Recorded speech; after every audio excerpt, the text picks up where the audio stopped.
Hello, everyone. I hope that Welcome. came through. No, and I specifically did not let it come through. Damn. Goes back to Tried the to old. ruin the start of the stream, and Rob That was a great thwarted way to me. start. This is back to the old Critical Role days where Liam would just say something completely off base just before the camera started. Yeah. Boy. Exactly. We should do that. We should start by just saying something completely off base. I think the one time it actually got caught on camera, it was illithid syphilis. Huh? Yeah. That's pretty much what everyone said, I'm guessing. Yeah. I choose to believe that's not real. Hello, everyone. Welcome back to Misty Mountain Streaming. I'm the D&D-Wannabe. My name is Rob, and this is Miskatonic Misadventure. We are back with Cthulhu, baby!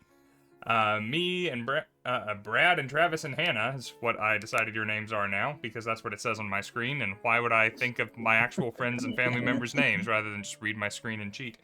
Rob and Katie and Mike and Brian are back to pick up where we left off last week from a great stream, very fun. Said the word sphincter more in a 3-hour span than I did in probably the rest of my adult life put together. We'll see if we can top it this week. We'll do a little bit of a recap and make some announcements, but first, let's say hi to the wonderful people on the screen. We'll go reverse order from what we did last week, so that means we start with Brian. Hey, everybody. I'm here in not as exciting a shirt. I've got my... What the hell shirt is it again? Stranger Things. The Stranger Things shirt. Stranger Things, thank you. You're closer than us, man. Cool. I figured it was... Yeah, I just can't look down good enough. I figured it was Cthulhu-ish enough. Absolutely. Yeah, I think that Stranger Things is themed around D&D, but it is more Cthulhu than... As soon as the tentacles start coming out, it's all Cthulhu. Brian, of course, is a writer, a fantasy author, and new to Misty Mountain streaming, relatively new. We're still in our first month, I suppose, and streams a D&D campaign on Thursday nights here on the channel. Let's go on to Mike. Hi, Mike. Hello, Rob. I am Mike, or Uncle Mike, or Diggy on occasion. I have been playing these games for a really long time, and not just Cthulhu, but pretty much anything you can think of, D&D, and everything in between for more years than I will admit on this particular stream. But absolutely love Call of Cthulhu. I don't get to play it much except with this crowd because my own longtime gaming group is scared of it. So it's a reasonable reaction, really. No, it is. It is. It's not. It shouldn't be as much fun as it is. I mean, if you just describe it to somebody. But anyway, love it. Happy to be here. We do not introduce our characters right now, so I won't do that. All right, let's go to Katie. Hello, I'm Katie, also known as Ominous Watermelon here on Twitch as well. Also associated with tentacles for some completely unknown reason. I do digital character art. I also do streaming. I also play a lot of tabletop roleplay games. This is not my first or even my 10th. I've been at this for more than half of my entire life and playing with Rob for a good portion of those years as well. Which means you have terrible judgment, I think. Yeah, everybody knows that. That's not in question. Let's say hello real quick to people coming into the chat. Hello to, oh, well, you're here. Ominous Watermelon is here, obviously. TL Holdren is here and excited for more Cthulhu as always. Chunk the Hut. Majestic Biscuits. The Gravy Witch. Are you new? Have we met? Nice. The Gravy Witch sounds awesome. That is great. And Mirth of Frogs. The Gravy Witch, that's like a very, like, grandmotherly sort of southern thing. Yeah, I'm playing Pathfinder, so there are actual witch classes. I'm going to put the Gravy Witch in the game. Yeah, not the Grave Witch. That's something entirely different. The Gravy That's right, Witch. right. I completely derailed by a name in the chat. Oh, hey! TL Holdren just gave a tier 1 sub to the Gravy Witch. His 139th sub for the channel. Holdren, holy crap. Well, you're a madman. Well, welcome to the community. Meet TL Holdren, very generous dude. And meet the rest of us, and glad that you're here. we'll play some Cthulhu and entertain you in just a moment. A couple of quick announcements before we begin. MegaCon is this weekend in Orlando, Woohoo! Florida.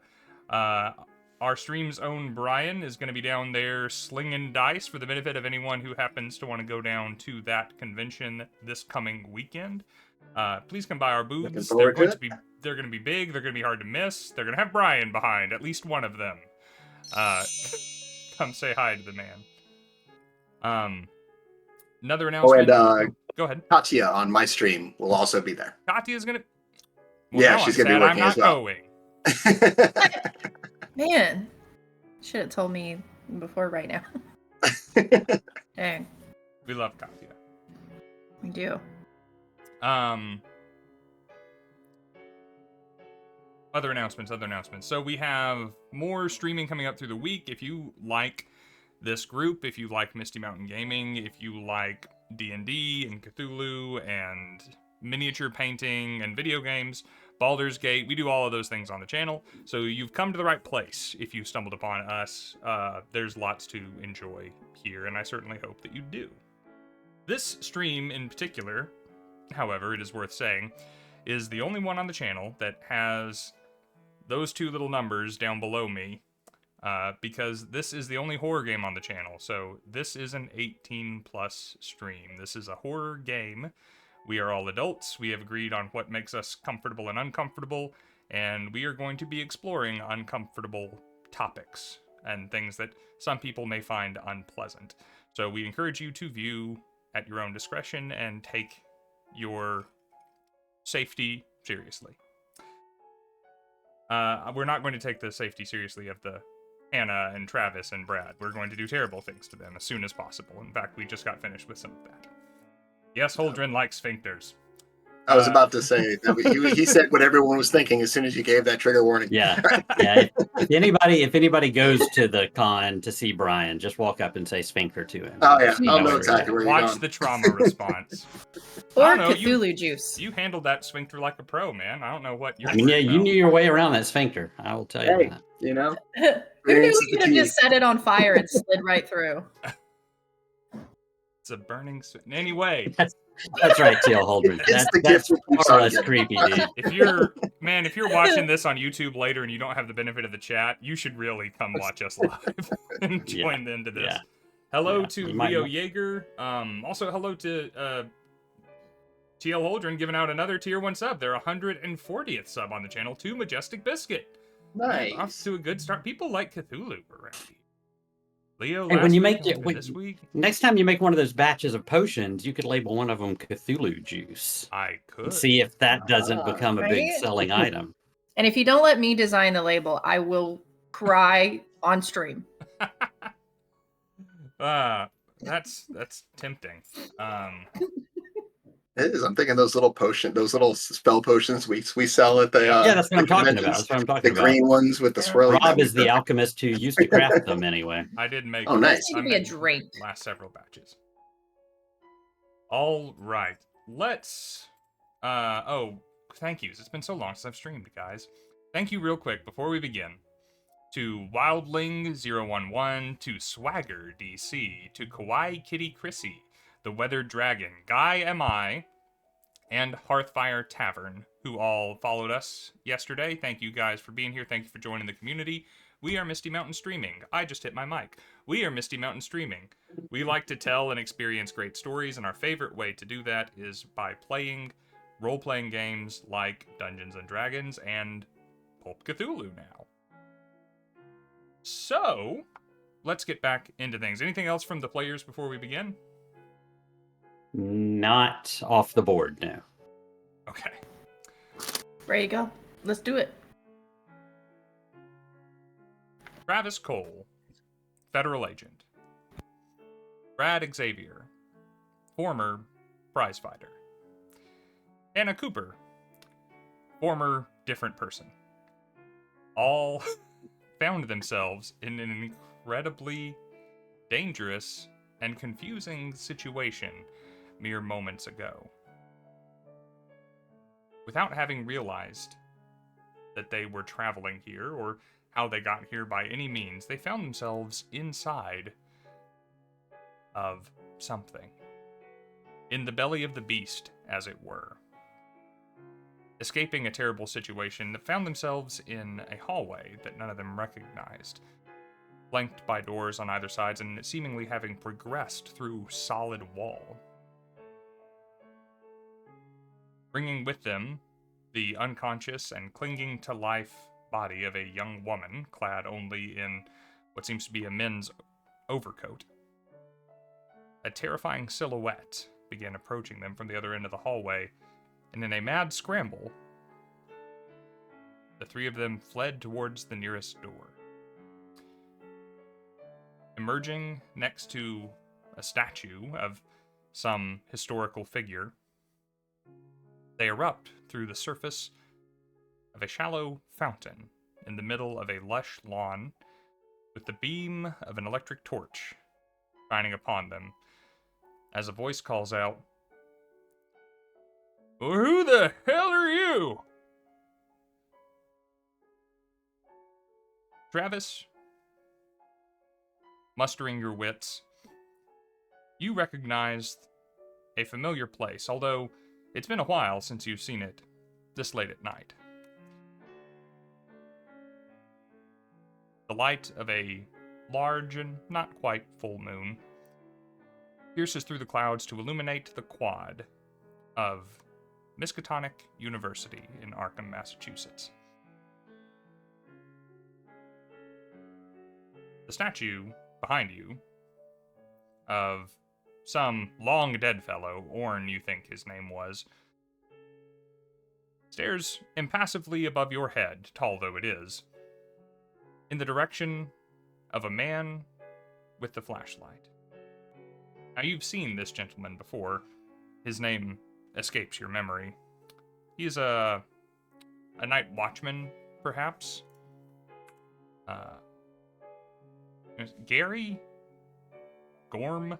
No, those probably aren't right. Gorm doesn't sound right. Go ahead. He is accompanied by... I reject Gorm pretty quickly. Pretty quickly. When I think of it, yeah. He's accompanied by a mastiff that is on a leash that looks like it could probably pretty easily carry the man with the flashlight expeditiously around the area if it needed to. It is watching you and its ears are back, but it makes no sound and really doesn't seem entirely bothered by your inexplicable presence here, at least not to the measure of the man with the flashlight.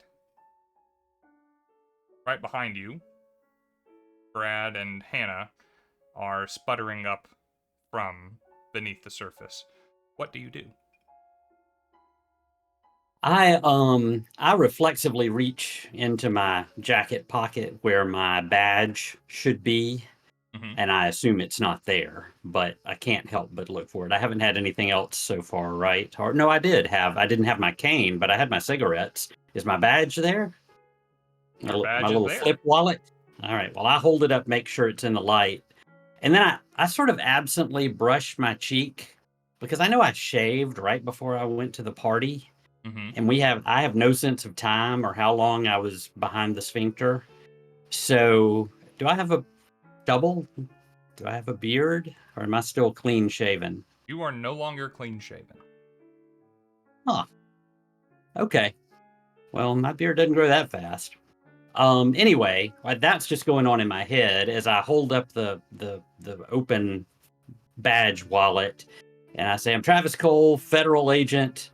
We've been attacked, and this woman has been drugged or injured in some way. We need to get her inside so we can examine her more closely. Is there a doctor around?"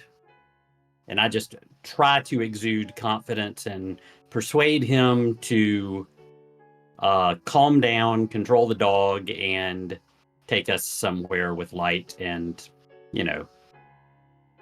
safety. And now is as good a time as any, by the way, to confess a mistake I made at the end of the last session. Though Mike helpfully created a sanity cheat sheet for us, I ran sanity wrong in the final moments of last session. I'm still learning the game. That was my first time running Pulp Cthulhu, and I apologize. Brad should absolutely, after passing his sanity check, been able to return and pick up the body of the unconscious woman and drag her through the doorway with him. So we're just going to pretend that we're gonna honor Brian's wish and Brad's action, and not let Nice. I didn't Rob's think you were gonna bad do that. not let Rob's bad keepering get in the way of this. So we're going So to my cowardly action has been redeemed. yes, we'll proceed as though Rob was a better keeper. Well, I didn't make that call to try to put you on the spot. To be honest with you, I don't think Travis would have, because he's taken damage and seen a monster and lost sanity, and he wasn't trying to gather up the girl. Yeah. So I think in his now calming down brain, he just assumes she's here. Yeah. Like he hasn't registered it one way or the other. You could have easily have just said she's not here too, but I think it's good that we corrected the slight mistake. Thank you for calling it a slight mistake. Before we go to the man's response, I will address one more thing in the chat. We have changed the way that the elder signs work in the corners of the screen. We're no longer buying bonus dice for the players and for the keeper.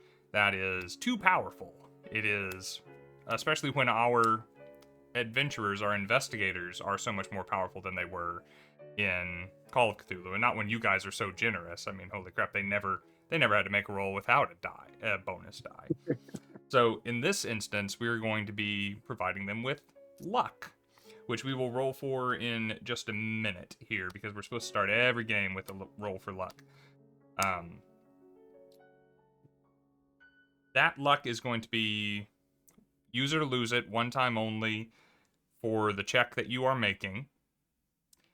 And luck can do a lot of things in Cthulhu. It is not take your luck points up by 10. It is going to be you can apply it to a particular roll that you are making. It doesn't work on anything that luck doesn't work on, and it's only good for the things that luck can do in Call of Cthulhu, which is granted an expanded list. When you give it to me as the keeper, I get more luck than the players, because this is Cthulhu. So I get twice as much if you ever buy it for me. Which there's no reason they would. No, no reason at all. You have a short memory for the last. There it is. You really want to see investigators going nuts. I thought I could kind of prime their minds a little and give them a little nudge, steer them in the right direction. Biscuit and Holdren redeeming it for me, my boys. This is why my last character went completely insane. Thank you very much. Let's go ahead. You've got this thing out. Yeah, I'm flashing a badge. Yep. I'm gonna give you the opportunity to check a box here, Travis. I'm gonna say this is fast talk. You're just flexing your authority and trying to get him to do something quickly. But you're gonna get a bonus die because you're flashing official documentation in front of the guy. That sounds good, because I have no points in fast talk. So I have a 5% chance. I'm more of a persuader by trade. So let's see how this goes. Got my bonus die. I rolled the wrong kind of dice, so I'm going to do that all over again. Sorry, guys. I did not roll an actual one of the tens type of dice. I just rolled a 10-sider, a collection of 10-siders that didn't really mean anything. My lowest is a 38 against my 5, which would require me to spend 33 luck to get it right, and I wouldn't get a check mark for that, so I don't. So I do not fast talk him. That is fair enough. Well, your consolation prize is that you're getting an elder sign up in the corner. Oh, thank you very much. I owe Leo Yeager for that. Thank you very much. With your lack of talent in fast talking, I'm assuming you would rather not push the roll. No, I will also fail that, and then I'll get us shot or attacked by a dog or something. Can't blame me Yeah, for I'm sure asking. you would like that. Yeah, I would. No, yeah. I would like to argue that I could say, hey, I can see you didn't react well, because one of the push rules is that you can change the skill. Okay. And I can say, hey, let's all calm down. I obviously didn't say that exactly right. Let me run you through this. We're guests from the party from Dr. Armitage's retirement. I checked my beard again from the other night, and we were drugged and put in this building behind us, and we've just recently escaped. And if you let me push under those grounds, I'll go into a lengthy explanation that makes the man just want to agree with me, because that's what persuasion is. I will accept that. Go ahead and make a roll. Okay. Well, this is just a straight roll, no bonus, I assume. As you reach into your go ahead. What is the consequence of me failing to push this if I fail? Because I'd like to know that before I do it. So, the gentleman whose name you really wish you could remember, it would probably really help in this situation. I think it's Grunt or Grim. I think I'll just call him Graham. I'm going to call him Graham. Yep. If you fail a push roll with him, you're reaching into your pocket, you're claiming to be all these things, you're saying there's a building behind you when you're in the middle of the quad swimming in a fountain. Yeah. You're also, unbeknownst to you, saying Armitage's party the other night when that just doesn't make sense to him. I'm sure it does. So this is going to be a somewhat difficult. Okay. Somewhat difficult. Do I need a hard or a penalty die for that? I think we'll say a penalty die for this one. Okay, and still, what is the punishment for failing? Because I'm getting double screwed then. That's true. Well, we got luck all over the place. The punishment for failing is how he's going to receive the information. If you succeed, he's probably going to have a conversation with you. If not, he's not going to want to have a conversation with you and is going to want to detain you. Okay. However, he is able. My character is not opposed to killing his dog. I'm not looking forward to it, but I'll do it if I have to. Hold on a second.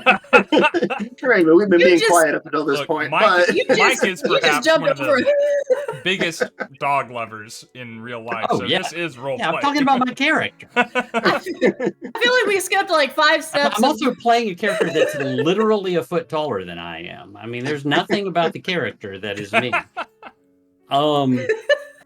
So I failed by 6, and I will gladly spend luck to fix that. Would you like to spend your ephemeral? I would have made it. Let me just point out that if not for your penalty die, I would have made a hard success. What's the difference in my luck and ephemeral luck? Ephemeral luck obviously is ephemeral. Yeah, I'll use it. Yeah.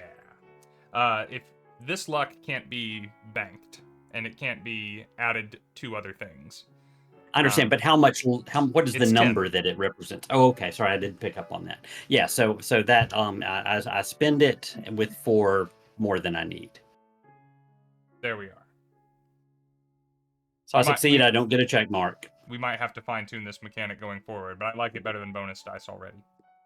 All right. You begin this explanation in your calming, bedside manner, I'm the authority here voice that has been so practiced. The way that you've talked Abernathy down from several moments in the past. Absolutely. And man kind of stands up straight and gives you a completely unnecessary salute. Says, well, it is always good to meet another man in uniform serving his country. You look familiar. You've been around before, Mr. Cole. Yeah, I'm sure we've met before. They just call me Old Gus. Gus, that's just what I was. Yep, you didn't let me say it. Gus. You were here for Henry's hoorah? Yeah, how many days ago was that? Because we've been held prisoner somewhere in the university. Uh-huh. kind of looks over your shoulder and sees the shirtless girl, the beat up That's the way I prize roll. fighter, and Do the I unconscious woman. recognize? Do I recognize old Gus? Because I was a student here who flunked out not that long ago. Old Gus is an institution here. He's been here longer than you and longer than most people, probably. You probably never had cause to speak to the man, but everybody Now, goes around considering here I knows was Gus. considering I did flunk out and I did haunt places I probably shouldn't have I had any bad dealings with Gus? I wouldn't say so. Okay. In that case, I'm going to poke my head around Travis and go, Gus, stop yammering. We have this girl over here who needs help. Well, the agent asked me a question, and the answer is less than one. What does she need? What's going on? I roll my eyes and I gather up the girl and pull her over, pull her over my shoulder, and I start to move around Gus and just like basically ignore him completely. No, hey, wait, hold on. Y'all don't have any books on you, do you? You hadn't seen No any book. people running around with books? Are you hunting people with books? Yes. Interesting. Why don't you tell us about that while you walk us indoors somewhere with lights? Oh, you mentioned Henry. Yeah. Hey, follow me. Sounds good. Come on, boy. What's the dog's name? The dog? Yeah, the dog. He probably has one. I just call him Dog. Oh, all right. Why? Do you know his name? Yeah, that's who I was confusing you with. It's Graham. Oh, it is. Yeah. I'm sorry, Graham. I hadn't said a word to. Follow me. We're to the library. So Gus will. Are you doing your Tim Conway version of the security guard? Nobody on the stream is old enough to know who Tim Conway is. No, I know who Tim Conway is. I just felt like you're doing the little shuffle thing. Yeah. Yeah, he could certainly move quicker with a little bit more urgency. I'll pick him up if necessary, but anyway. Him and Graham too. So as I mentioned, and you just spent a little of your ephemeral luck, every investigation, every session should begin with us rolling to gain a little luck for our investigators. So you should feel very free to use it as the games progress, because it's going to come back, and it's going to come back every session. You'll get luck back more frequently than in our last one, where we only got luck during our investigator improvement phase. So, Mike, you have a special thing that lets you gain more luck more quickly. Yeah, so in Pulp Cthulhu, your character gets to start with 2 what they call talents. And one of Travis Cole's talent is that he is lucky. So whenever he gets luck back, he gets 1d10 more luck back. But right now, if you're having us do it right now, what everybody should do is roll their luck.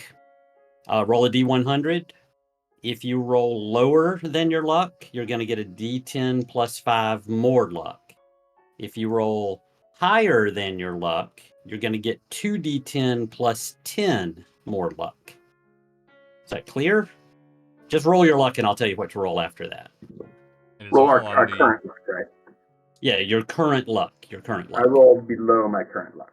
Below your current luck, then you get 1d10 plus 5 more luck. Okay, I only used, and I can only go up to my original max. No, you can go all the way to 99. Ooh, very good. Okay, an 8 plus. 80? You said 1d10 plus what? Plus 5. So 13. Yep. I'm feeling lucky. How'd it go, Hannah? I rolled above my luck. So you get 2d10 plus 10 more luck, but you cannot exceed 99. Right. I was at 65. It's not like great. So this and means... I also go ahead. no surprise that I rolled above my luck, and I am now getting 3d10 plus 10. Nice. So this mechanic, you're meant to use more and more and more of your luck, and then if you roll above your luck, which is going to be more likely the more that you've spent, the more that you get back to fuel higher adventure in the future. Right. I'm tempted to aim my camera at this. I rolled 2 10s and a 9. Ow. Yo. Don't Yeah, I you just worry. added 23. I added 39. Goodness. Yeah, this is just a dagger in Rob's heart every time we get more luck. I'm just Yep. a lucky gal. Wow. Somebody want to tell me what 39 plus 56 is? 95? Yeah. Yeah. Yep. Jeez, I have 95 luck. Good. And you Nice. were piddling over Good spending a Lord. little luck earlier. Yep. Lord. Being lucky seems to be the right call. So I just have to Yeah. hit you guys with cosmic tentacles often and hard. That is, So hard cosmic tentacles. yeah. Well, they become more rigid anyway. So that happened. You all get inexplicably luckier as you walk towards the library on campus. Now, I mean, it kind of makes sense. When you Oh, yeah. were behind the sphincter and now you're not behind the sphincter, you feel a lot luckier. it keeps going. Welcome, Dabs, to the channel. Well, you know what? Before we try and be serious again, a couple of things. One, thank you to Forest Sight for the follow. Welcome to this madness. I guess that's on theme. Second of all, Dabs made me art and sent it to me in the mail. Ooh. Ooh. Oh, that's awesome. Yeah, Hey, that's cool. This is going up on the wall where basically no one will see it but Very me, cool. but behind the webcam, so it can be with me whenever I stream, because Nice. Dabs is a longtime member of the channel, from like the OG days. And now I have a token from him.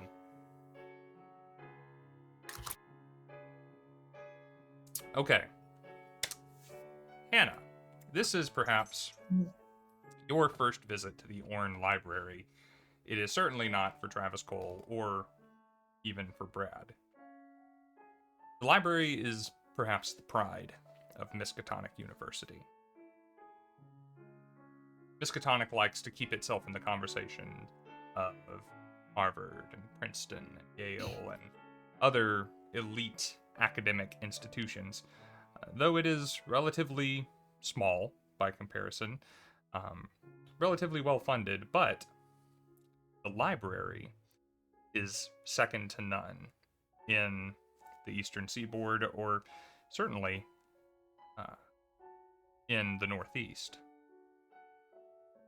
It features not only a wide array, an impressive, staggering even collection of literature on a variety of subjects, but specifically is known for a collection of occult texts. First editions, rare translations.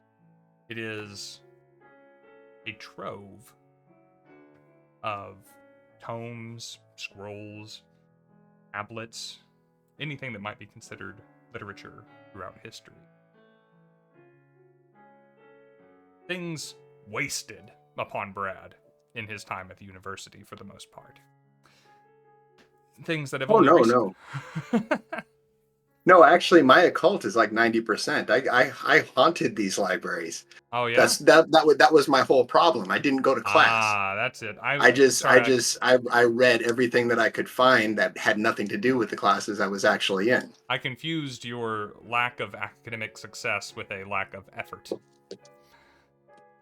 My mistake. No, I just had interests that went well beyond history and composition and sociology. Well, this relatively then is like coming home for you.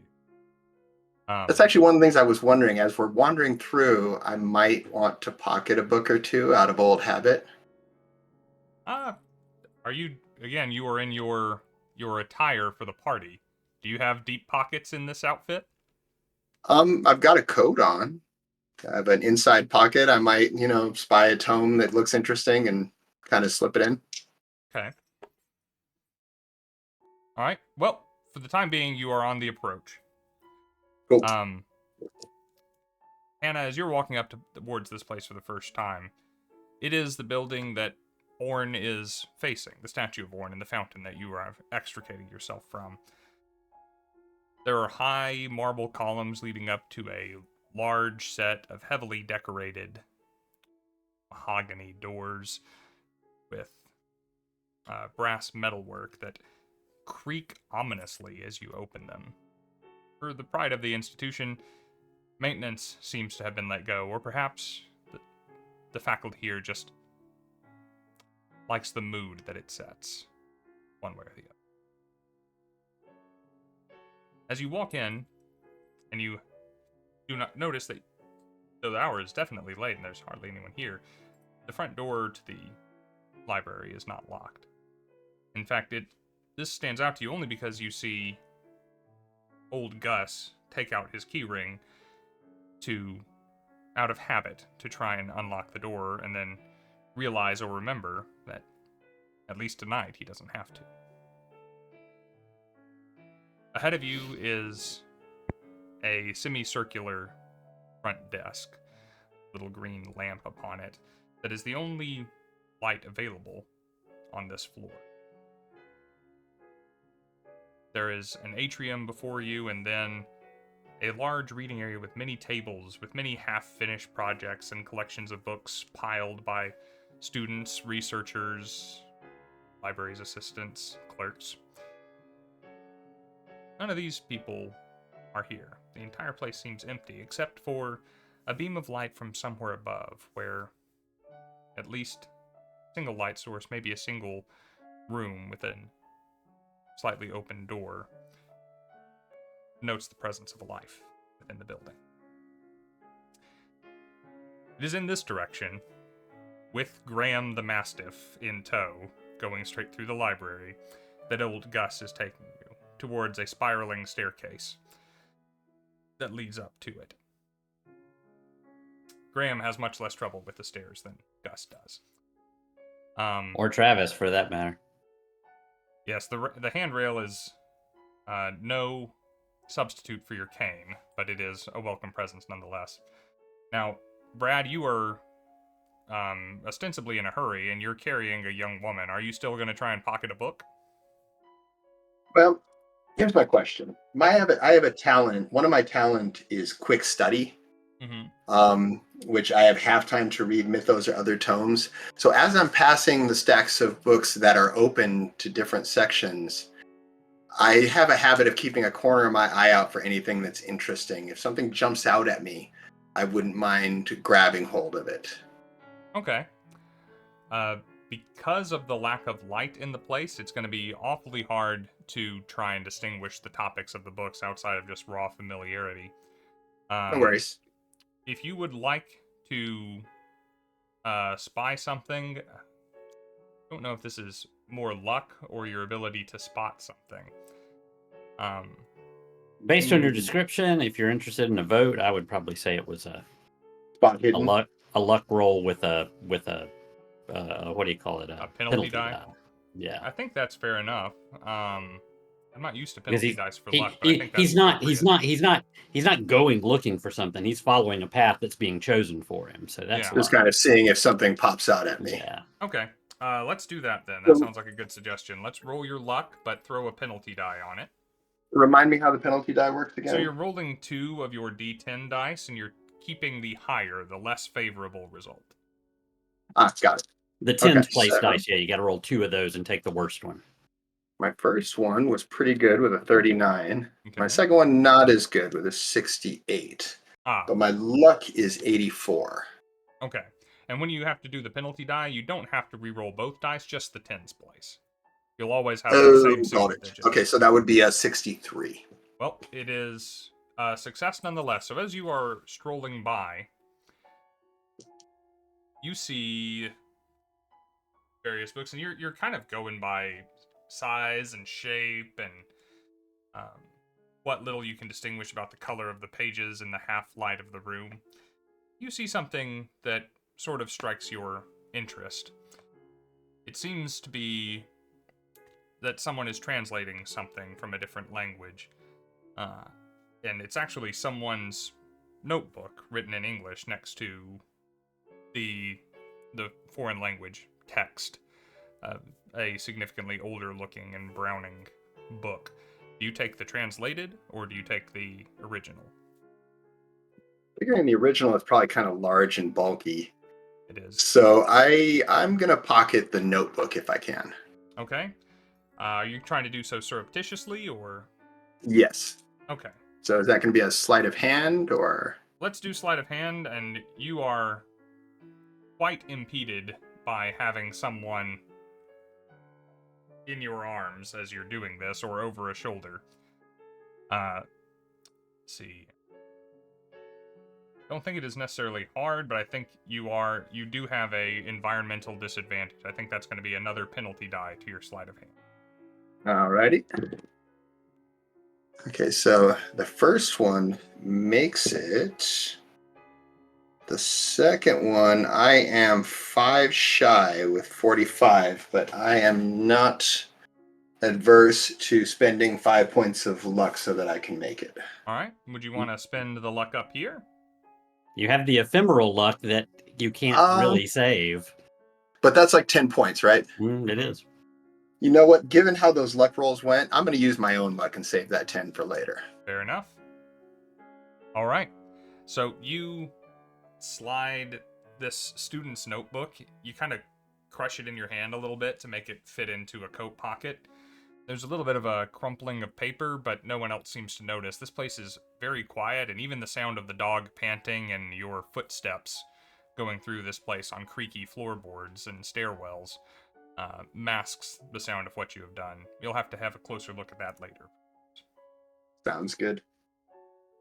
Old Gus leads you to the second floor, and across this balcony that looks down onto the main study hall, and to an office that, Brad, you have never actually been inside.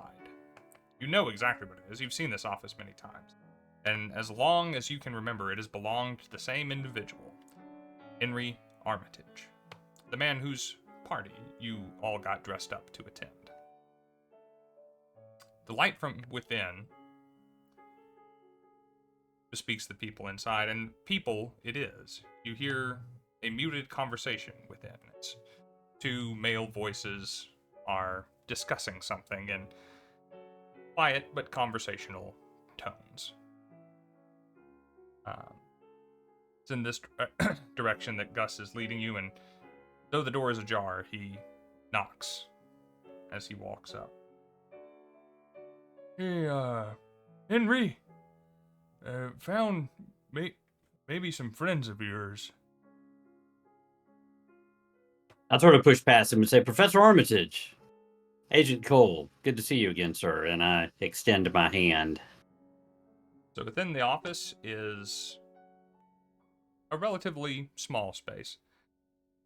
Two men are conversing there, one from the opposite side of a desk where a high-backed armchair is officiously set, and the other leaning sort of comfortably and casually on the edge of that desk. The man closer to you seems to be in his mid-40s. He has dark hair, clean-shaven face. There's gray, almost like a laurel around just above his ears and crowning his head. He seems fit. He seems capable. He's well dressed. He is twirling an unlit cigarette in his hands, almost as if it's a nervous affectation. In contrast to him, sat leaned back, almost disappearing into the armchair, is a man not quite of Travis's prodigious height, but handily the second tallest now in the room. The body is old and somewhat feeble. Every hair on the body is white. You would think this man quite advanced in years, but something about the eyes themselves seem alive, seem vivacious, taking everything in and piercing anyone that they look at. This is the face that you recognize of the two, Travis and Brad for that matter. This is Henry Armitage, and he is dressed as though he had been outside quite recently and perhaps hadn't even had time to make himself at home in his own office. He is still wearing his coat. And as you burst in, Travis, both gentlemen rise, and Henry extends his hand to you. Yes, Mr. Cole. Lovely to see you. I was hoping that we would get the chance to speak. Pardon my manners. Have you met Mr. Barlow? Barlow, is that what he said? Yes. Have I? No. Okay. I say, no, I haven't had the pleasure. And as I turn to him, rather than shaking his hand, I produce my lighter and light the cigarette that he's flipping. I offer him flame. Need that on a t-shirt. He, almost surprised by the gesture with how quick and genial it is, smiles and leans down and takes a drag on the cigarette to light it. Says, "Well, Mr. Cole, very nice to meet you. Alvin Barlow. Seems you brought friends." As the doorway begins to fill up. He's fixated, by the way, all of this craziness that's just walking in, with all of you quite soaking. He is mostly fixated on Hannah. Well, why wouldn't you be? She's topless. What I have a coat. what was Barlow's first name? I'm sorry. Alvin. Making notes. Alvin. I say, yes. Forgive my manners. This is, I believe it was Brad, and this is Miss L. Hannah Cooper. Oh, Hannah, now that is not a name I'm likely to forget soon. Just Hannah's fine. She goes by Hannah. Mm-hmm. But her given name is L. Hannah. Someday we'll explain this to the stream that didn't watch the first Call of Cthulhu stream. I say, Henry, Professor Armitage, without sounding too wild, I believe the woman over Brad's shoulder could probably use medical attention. And was I at your retirement party? Well, first things first. He sees Brad carrying this woman, and Alvin makes though he's about to scoop space out on the desk and just clear it out so that you have a place to place her. And Henry quickly reaches out and starts carefully collecting books out of the way before Alvin can just scatter everything to the four winds. Zeta here, what seems to be wrong with the girl? As I start putting her down on the table,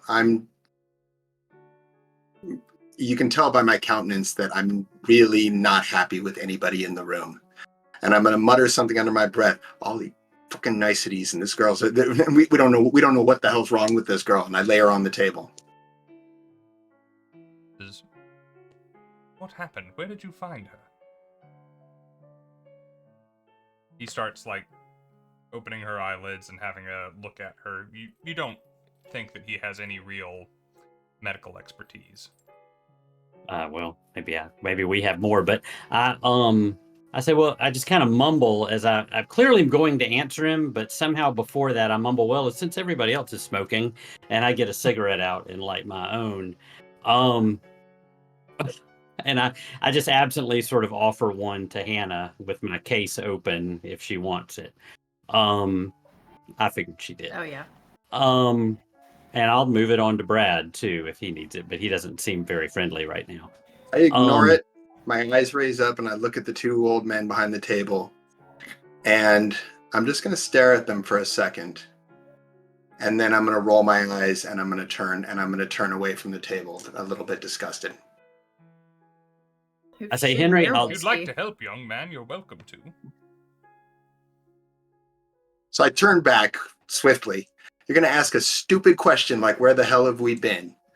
It's like everything else in this godforsaken place. Who the hell knows? For all we know, she could be dying, and you're here sitting here. Oh, let's smoke our cigarettes and talk in this civil tone of voice. Are you? And then before I curse, because I've learned not to curse in front of Armitage, I just bite my lip and turn back around, afraid of what I might say. At least our conversation is trying to progress the matter and doing much more than complaining, simply. Well, one of you useful lot, then. Where were you? Where did you find her? I say, Henry, I'm going to answer all your questions, but Gus, I really... Call for the doctor. You should be at Mars boarding house over in the Old Tech District. I say, seriously, I'll answer all your questions, but I've had some issues with my memory in the past. Will you just tell me, and I try to just gloss over that as fast as I can in front of Brad, but will you just tell me, was I at your retirement party? Were any of us? Yes, but briefly. I believe I saw you across the room. I was actually making my way over to you. Converse. I think we have a few things to talk about, perhaps more now than ever, but by the time I made it across the room, you had vanished. Well, I have no recollection of what happened since you saw me, and maybe a little before, and say 15 minutes ago, when we woke up in a less than pristine room within the university. And as I say that, I look at this stranger in the room because I don't know how cool he is or how likely he is to think I'm crazy when I start talking about Cthulhu juice and sphincters. Alvin turns over his shoulder and says, "This woman is naked. What on earth were you lot doing?" Well, that's what we're trying to figure out, sir. I believe she and all of us were drugged. That kitty face is killing me. Sorry. How did you train it to look into the camera like that? He's just really stupid. If looking into the camera is a symptom of being really stupid, that explains a lot about how I spend my time. Gosh. Sorry.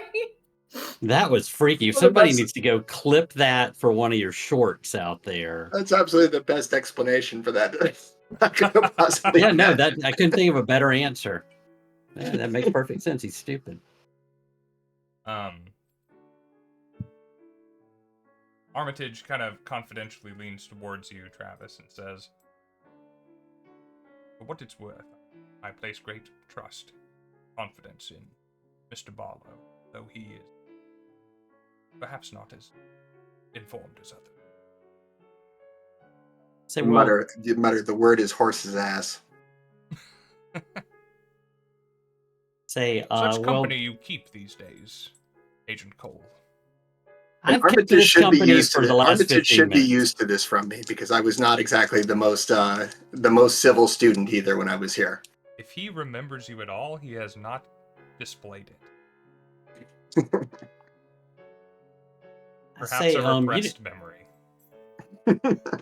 You know the nature of the work I do, because that's why I come and ask him for help. And I say that without saying it. What I do is X-File paranormal investigations for the FBI, but it's not the FBI. Exactly.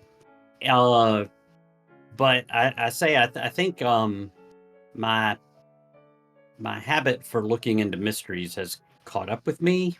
Did anything interesting or out of the ordinary happen that night at the party? Tonight, you mean? What? How long ago was your retirement party? Not even 2 hours. I reach up and scratch my beard again, and I say, that can't be right. Alvin looks over his shoulder from the woman whose case he is now exceptionally more interested in. I'm afraid so, old sport. Party wrapped up around 8. It's barely 9:30 now. Say, well, somebody's slipped us all a Mickey. And apparently I didn't shave when I thought I did. And I keep going back to my beard.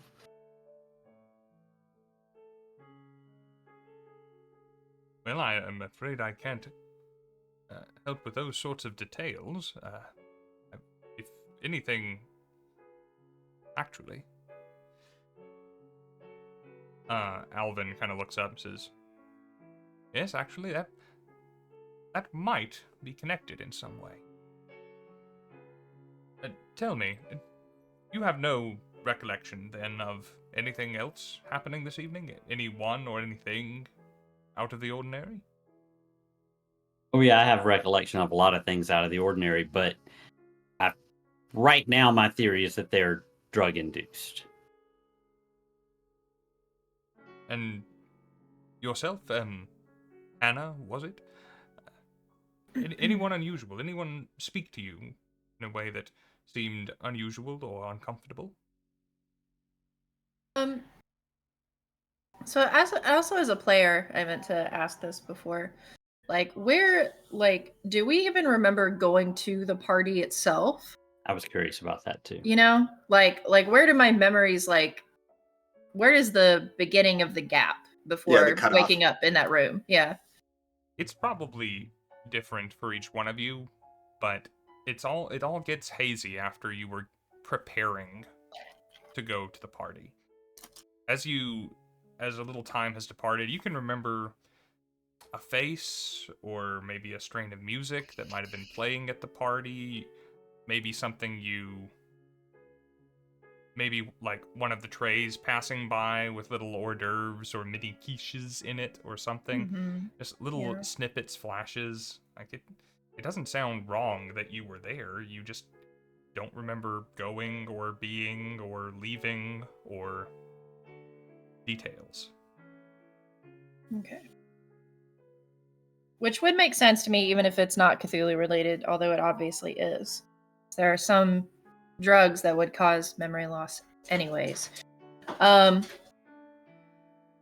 kind of like responding at this point to the guy, like, to be honest with you, I'm not even quite sure how I got to campus. It kind of seems I'm just here with these gentlemen at this point, hoping to keep that woman alive that none of us recognize. Help is on the way for her. We have, this is a university with a medical division and several talented students and professionals. We will get her the best of care in short order. Admit I'm slightly concerned with the three of you as well.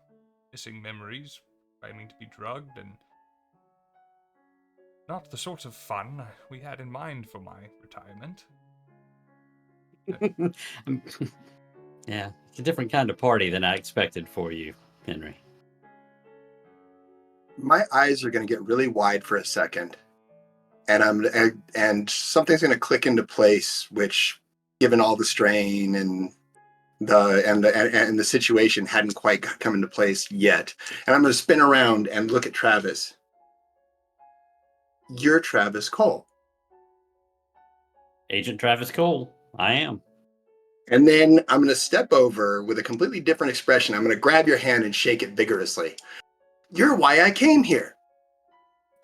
Your name, it keeps popping up in every one of my books, in every one of my studies, and I start rifling through my pockets trying to find my own notes. And when I do, the notebook that I stole accidentally spills out of the back, out of my pocket. I'm going to snatch that up, stick it back in my pocket, not as nonchalantly as I can in a frantic fashion, and go, I've read every study that mentioned all of your cases. I know about, and I'm going to quote off because me, Brian, doesn't know about all of these, but I start quoting off some different places that he might have that where his investigations have taken him, and where there would have been notations and public records. Oh, so you read The Demon Hamster and The Woman with the Gold Big Toe. Those That were one, crazy I wasn't cases. sure if I believed that one. That one felt like it was a little exaggerated. Well, we have to investigate them all. And absolutely, I'm a massive fan of your work. He says, well, that means you spend a lot of time in public records department and probably grease the wheels of bureaucracy quite a bit, because a lot of my stuff should be locked up, but I know how it works. I do the same thing. And a shrug. I know how to worm my way through a library. And I look over at Armitage with a little bit sheepishly. It's kind of what got me kicked out of this place. So as you are saying these things, as you are expressing this fascination with weird and inexplicable tales, and furthermore, as someone else's literature falls out of your pocket, which I rolled for him, he got a 9, handily a extreme success for Armitage, who does nothing but stare at books all day. Says, and I know you, Bradley Xavier. Still pinching other people's work. That's Flinders' notebook. He left it here. I was going to return it to him in the morning. Still stealing from a public institution, and you're not even a student anymore. I see you've made nothing. I kind of shrug, but I make no move to pull the notebook out. If Flinders wanted it, he would have taken it with him. I figured it was just chicken scratch. No, that's the Guardians of the Galaxy argument. What if I want it more? No, you don't understand. I want it more, sir.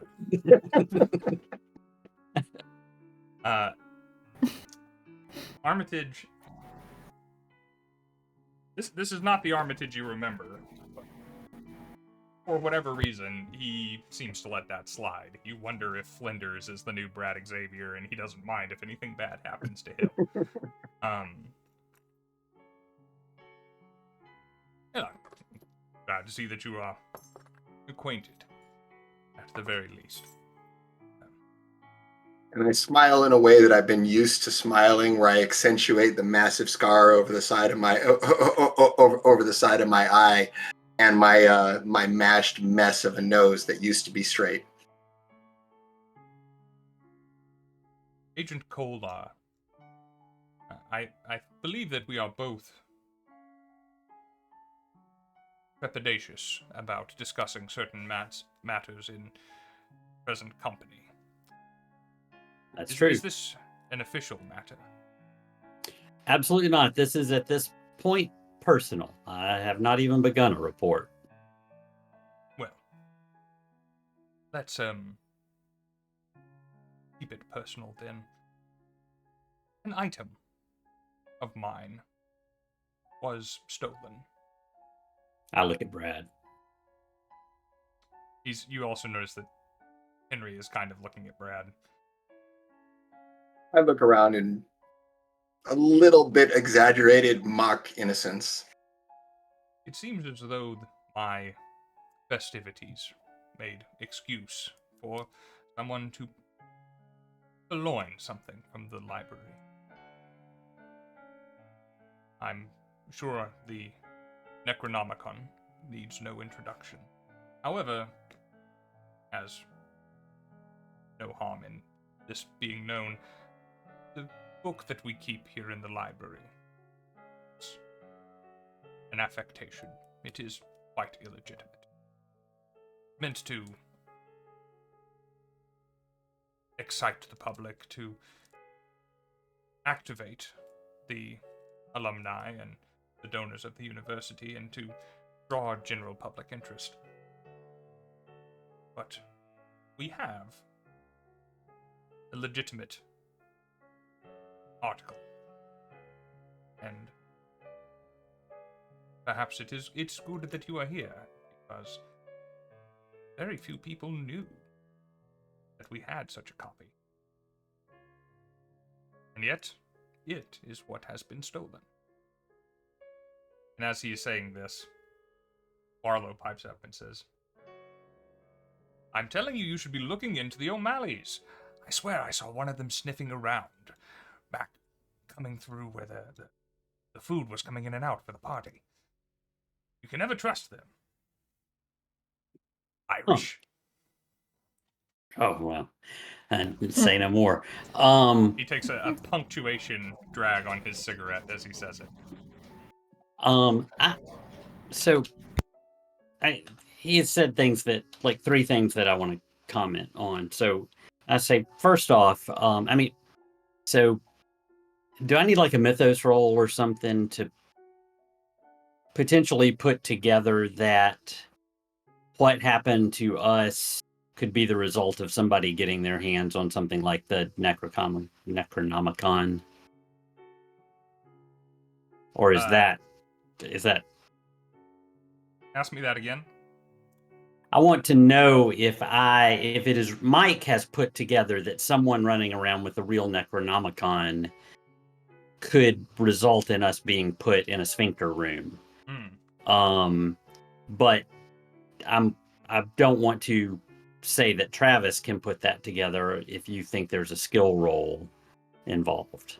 I mean, obviously he's saying Necronomicon as though I know what it is. Yeah, I think... let's see. Your occult is through the roof, Brad.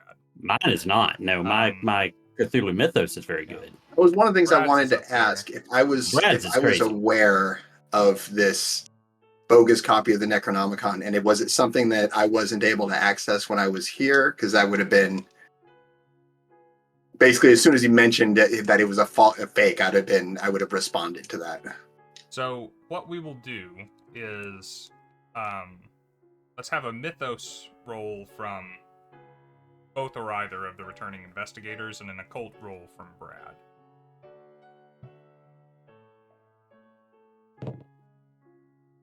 Oh, I fail mightily.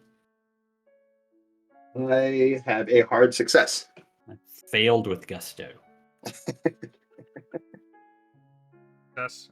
Hannah, did you roll or not bothered? I did. I rolled Cthulhu Mythos. Okay. How did it I go? actually have an extreme success. Ooh. Nice. I rolled a 5, and that's exactly what I needed. And you said a hard success, Brad? Yeah, I got a 32, and my hard success rate is 42.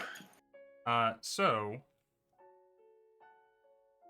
the first thing that you know is you've known the Orne Library has boasted a copy of the Necronomicon since you knew how to read and were coming to the Orne Library.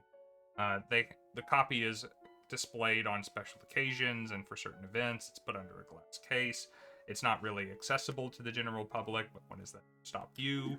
And you have managed to get a look at it, fair means or foul, once or twice, and you knew enough to know that it wasn't even a newer translation or anything. You knew enough to know that this was a fairly cheap imitation, and you either kept that to yourself or decried it as, a undergraduate dropout, and to basically no avail. But you knew that that the version of the Necronomicon that you had seen was no genuine article. But here is Armitage saying, "Oh, actually, I had a legit one." So in that case, when he mentions the fake, I just kind of shrug. But when he starts talking about a legitimate page, I can't hide the fact that I'm literally kind of drooling at the thought of it. You get to check your occult for future improvement. I'll put that check in there. And then Hannah, you succeeded. I succeeded the most I can He possibly extreme succeed. succeeded. Yeah, okay. So you instantly put 2 and 2 together, and while Mike had a realization there. No, I think it's when you roll an Alt-1. You didn't roll an Alt-1, did you? Okay. I rolled a 5. If you roll an Alt-1 on Mythos, your power goes up. Oh, nice. Why I love D100 systems. I'm not going to say that Travis doesn't think that what he just experience, has nothing to do with Eldritch Horror or the fact that there's a Necronomicon missing. But you get to put a check mark in your mythos, first of all, Hannah. There's no check mark for mythos. Oh, There's no is there such not? thing. Oh, Yep, my you can bad. only Sorry, get it force by that. going more insane. All right, well, we'll look forward to that. You say to yourself, yeah, so the Necronomicon can teach you to do a lot of things. There's probably some knowledge, old, what was that actor's name? Lawrence?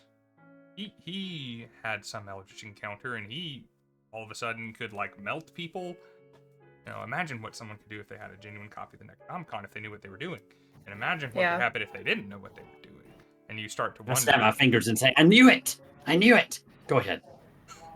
And who knows if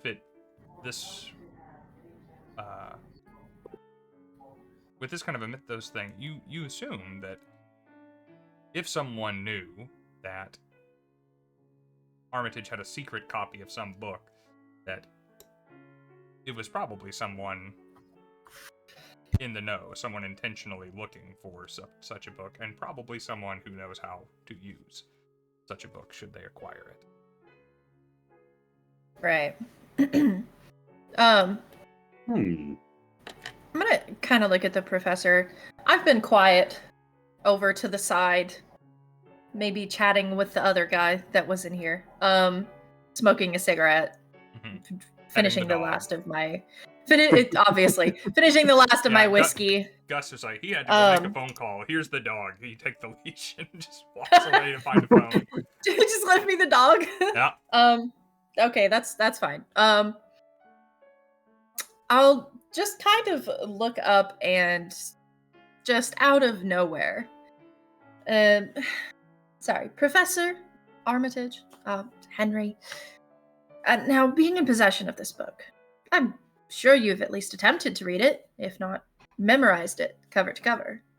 Do I assume wrong? My mind isn't what it used to be, but I have read it.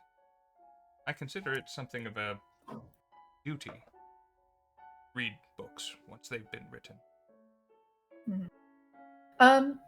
Well, I mean, just theoretically. In general. I assume there's rituals and certain things listed in the real copy of this book, if not the fake one. Would there be a ritual that perhaps talks about trapping people, perhaps inside of a room that's made of flesh? Just hypothetically speaking. No reason. Armitage kind of mimics Cole and scratches at the side of his face here, just above the goatee. Says, I can't say as that rings a particular bell. Mm-hmm. What a strange question. It's only been asked that 3 times in my life. Well, may as well ask very specific questions. That way you get specific answers. I say, tell me about these O'Malleys. Were they maybe they drugged the food? That is Barlow's simple solution to what has happened. At which Who are the O'Malleys? Barlow on cue says, they're a group of local ne'er-do-wells, ruffians, and I suppose the term sellsword doesn't mean so much these days, but they're mercenaries, they're hoodlums, bandits, crooks, imposters, the whole lot of them. Sean O'Malley is sort of the ringleader of the lot, and they'll be put up to just about anything for the right amount. I have a history with them. You see, I often travel the globe and, on behalf of the museum, go looking for artifacts and various curiosities, trinkets, heirlooms, and the like. The O'Malleys have taken every opportunity to try and relieve me of these artifacts before I could collect my payment for them. They would absolutely go after a prize and rarefied book such as the Necronomicon if they were only made aware of its existence. And I'm sure I heard one of those Irish bastards as they were coming around the corner. Racist much? They were coming around delivering the food. I think might have been dressed as the serving staff. I see. I was going to ask why they were at the party. Now, they most certainly were not invited. Well, I wouldn't have thought so, since they're ne'er-do-wells, hoodlums, and crooks. Precisely. Sell Have you met swords. I haven't, but I've heard a lot. right. So he's Indiana Jones and they're Belloc. So I was going to ask who Barlow actually was, but I think I've got a feel for that now. I was going to ask who the O'Malleys were, and I was going to ask about the Necronomicon. I say Henry, Mr. Barlow. I won't speak for Hannah or Brad. I always pause before I say Hannah. And I haven't finished my current cigarette, and you see me lighting another one, sort of shaking. I say, but for my own sake, I'll say that whatever happened to me during your party, I believed that I found myself chained to a chair in a room not unlike what Hannah just described. Fleshy and wet. And we had to crawl out through a membrane. And after seeing brief glimpses of potential horrors, we were lucky enough to stumble upon Gus and Graham and were brought to your office. But I'm going to add matter-of-factly, it was a stomach. And just be quiet after that. So we haven't really talked to confirm. My publisher has been looking for something new and sensational for the pulp novels. I think that would sell. Who says that? My publisher. No. Armitage is saying that, or Barlow is saying that? No, sorry, Barlow is saying that. Okay. Yeah, just don't use our names. No. They'll be changed to mine. The story of the demon hamster is better, but I don't have time to tell it.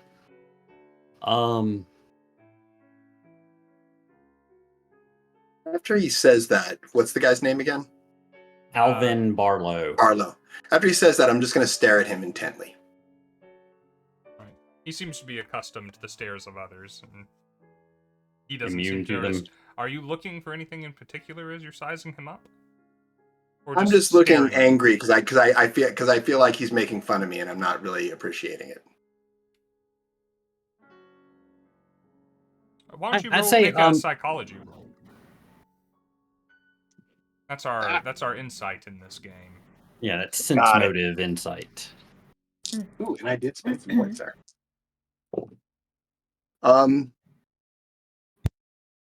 60, which is a failure, but you know what? I'm going to use that ephemeral luck since it's the perfect amount to get a pass. The ephemeral luck.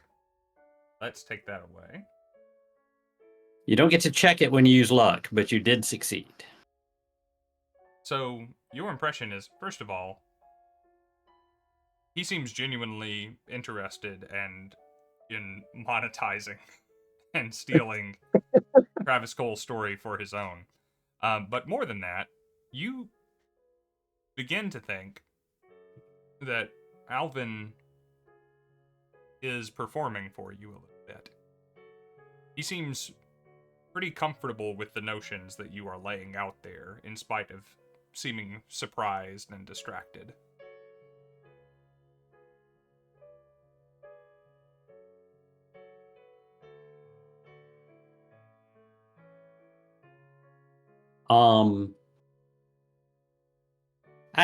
If no one objects, I realize that this woman's health is of a priority concern, but I'm not really the person to revive her.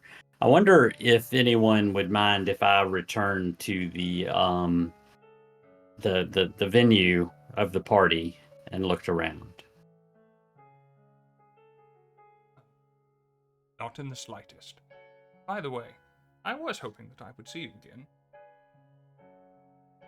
Armitage walks over towards kind of an umbrella stand near the edge of his room and pulls a cane out. If you want to describe the cane for you, but it's Travis's cane, and offers it to you. Said, "See, I knew I saw you at the party.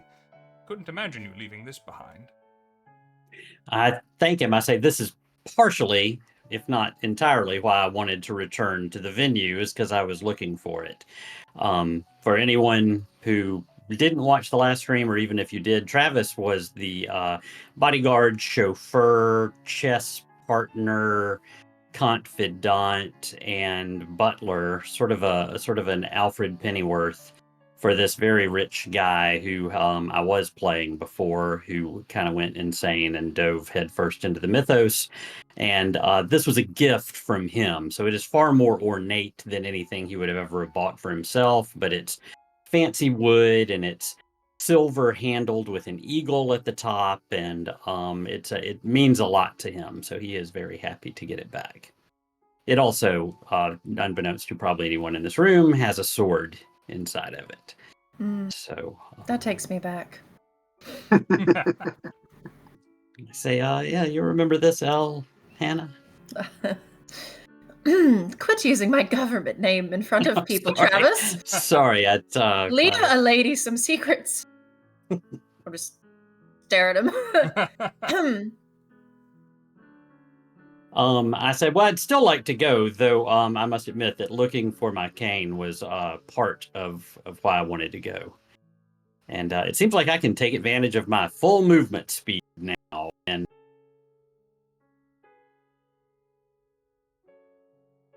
Excellent.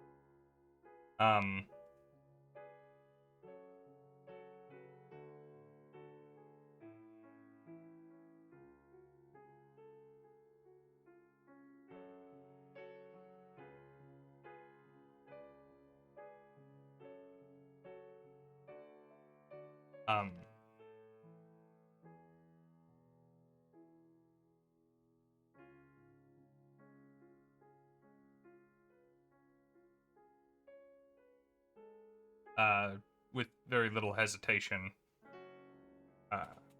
Barlow pipes up. By the river docks, the Miskatonic River going through the town. You're a local, you know. Down there.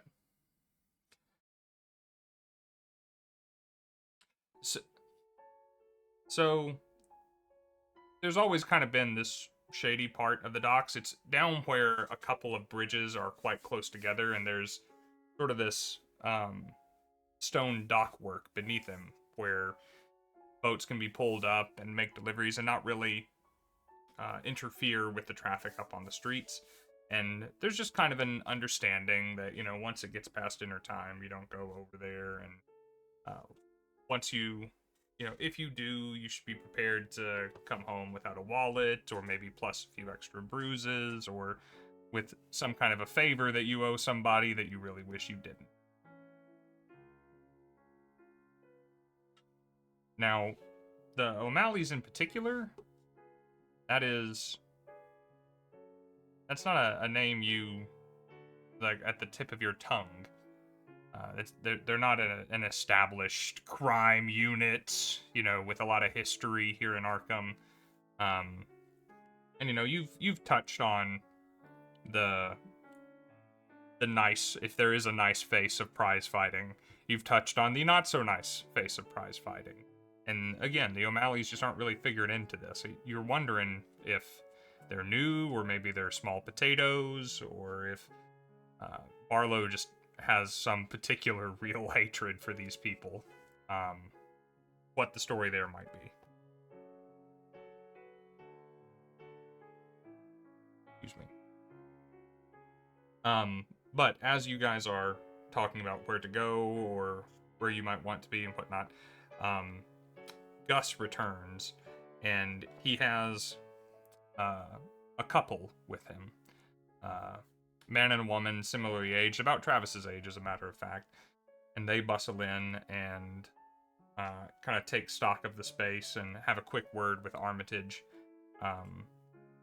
on how they're going to take care of the girl immediately and do what they can here, and then, assuming the best, they're going to take her elsewhere, and regardless, they want you all to vacate this particular premises so they can.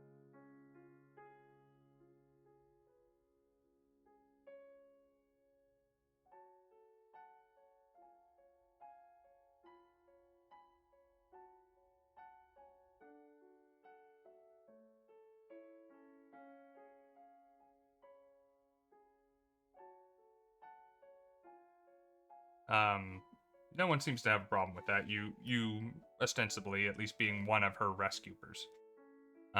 There's doesn't seem to be any real reason. I heard you.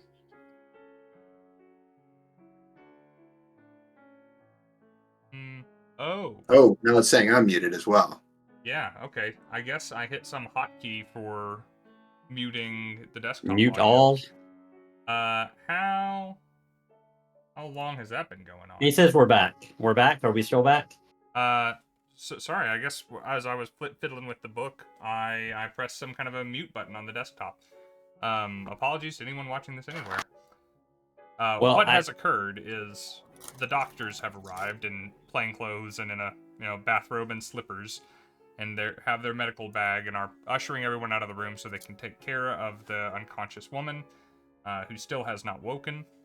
And Travis has said that he would like to be informed of her identity as soon as it is discovered.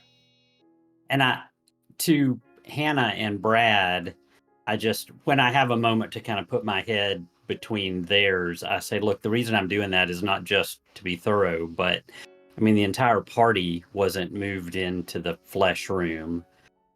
So if it's not purely random, then the four of us have something in common, right? We were going to thwart whatever was going on, or we got involved in something we don't remember, and I'd like to know what her role was in that potentially too.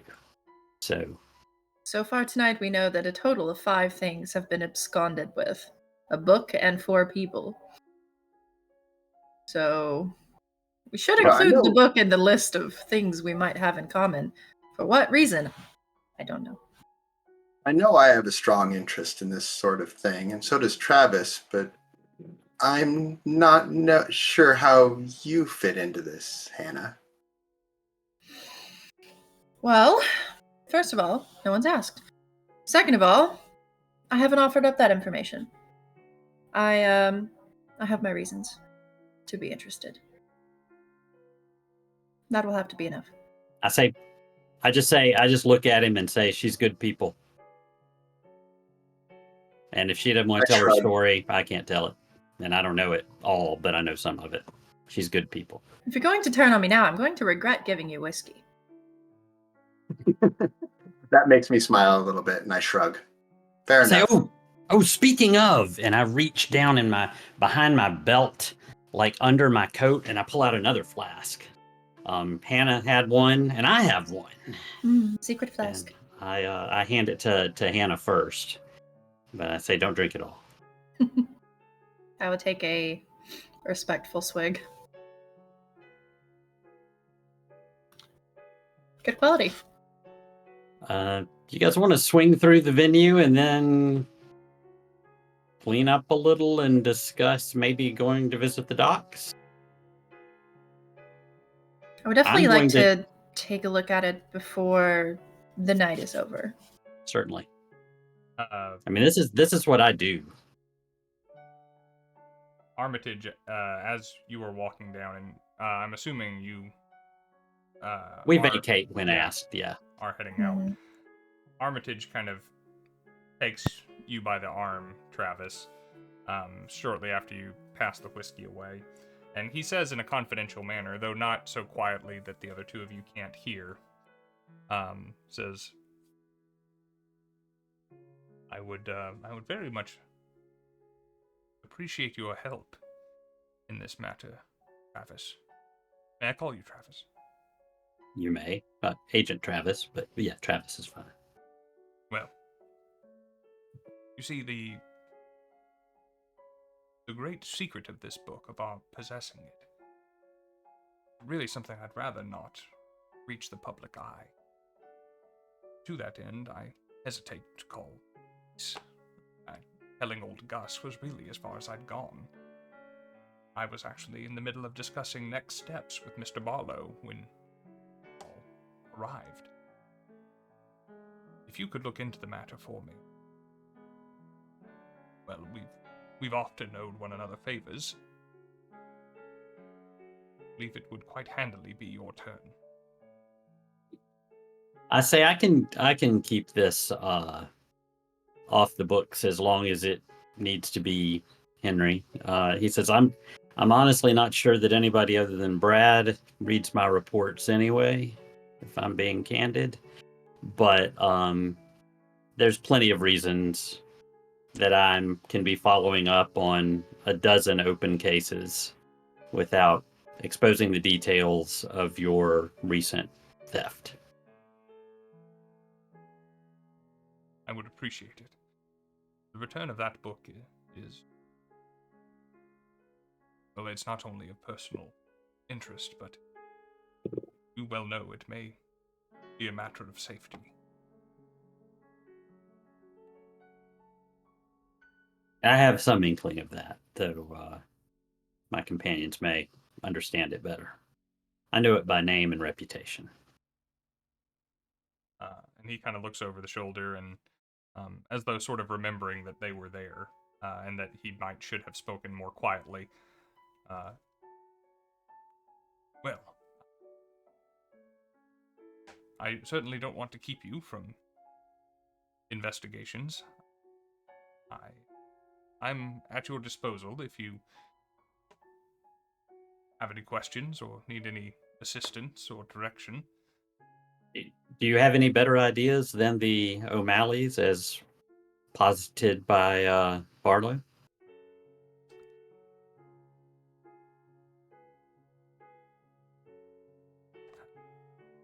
He kind of looks at Barlow and says, "It is one idea. I have well, as I said, very few people know that I possess this tome. One of them is in present company. Mr. Barlow recently returned from Fertile Crescent, an expedition overseas, across the planet, as a matter of fact. And Mr. Barlow, and I'm sure you won't mind me saying this, is given to the drink, and is given to talking and gambling, and generally enjoying himself in uncouth ways, to entertain himself on long and lonely evenings. It is... I roll my eyes at the use of uncouth. He was confessing to me, as you approached, that it is not outside of the possibility that he may have let slip our possession of the Necronomicon. Now, such a thing said in most circles of the world is meaningless. However, more so than Arkham, Massachusetts, Mesopotamia has a rich history with the dark and secret ways of the world. Someone uniquely interested in the subject would consider it a small thing to follow him halfway across the world, have a chance at it themselves. Who are we talking about that he potentially told? Barlow kind of scratches the back of his neck, and is in the process of doing so, singes a little hair away with the stubble of his second cigarette, and quickly batting that aside. I'm I'm ashamed to say I can't exactly recall. I remember a face, but the name itself, the drink of the evening, and all the names over there are so unpronounceable. I can't quite recall. Like the consistency of racism is super. I'm not saying he's a great guy. Is this face male or female?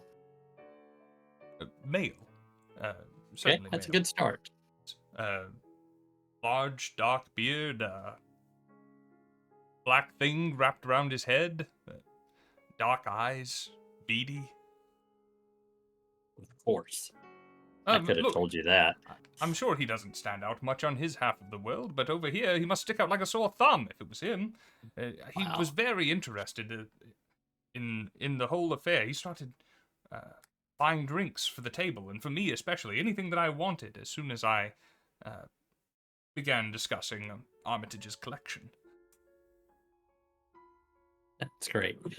Seemed like a really nice okay. fellow at the time, as I must say. I'm sure he was. I remember this scene from Harry Potter and the Sorcerer's Stone. So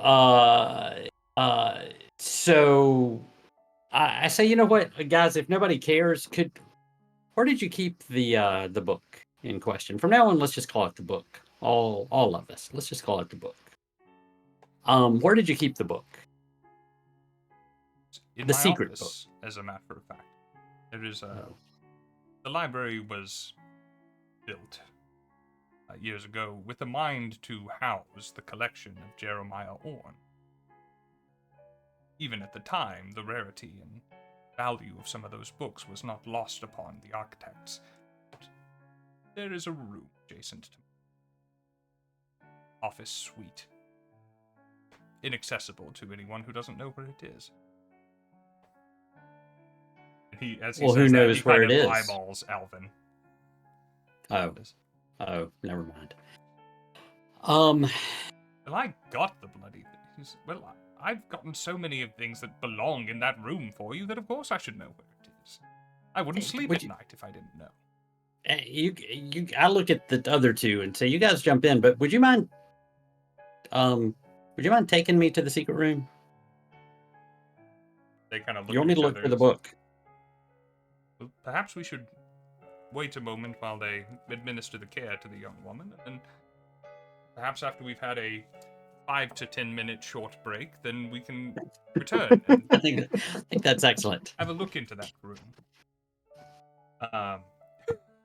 Yes, my very subtle segue that it is about halfway through the stream, and we normally have a slight intermission here to refill drinks, to use the restroom, to grab a snack, and invite all of you guys to do the same. So, we'll be back in 5 minutes or so, refreshed and ready to investigate the secret room in the Orne Library. See you guys in a minute. Set. All right.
My wife's not feeling it, and I don't like opening wine without her.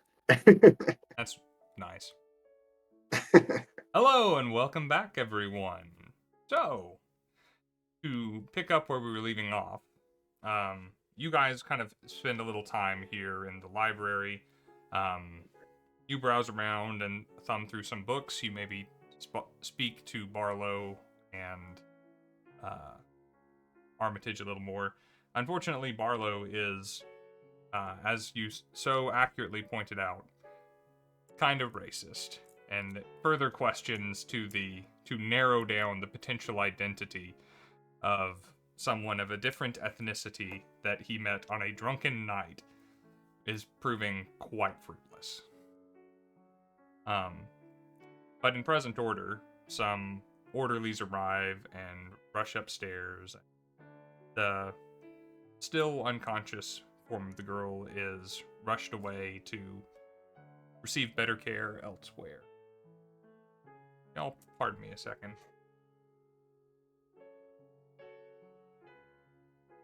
All right, this is where we vamp, guys. Yeah. No parents, no rules. Hey, That's right. Katie, are you ever going to let the cat out of the bag as to why I keep calling your character El Hannah? Yeah. I mean, I'm sure it'll come up at some point. It'll come up with somebody. It's not going to be because But- I'm not going to spill the beans unless they drug me again. Put me in another sphincter trap. There's always time for another sphincter. Let's be real. Boy, if I had $1 for every time I said that. One of the fun things Like about, $2.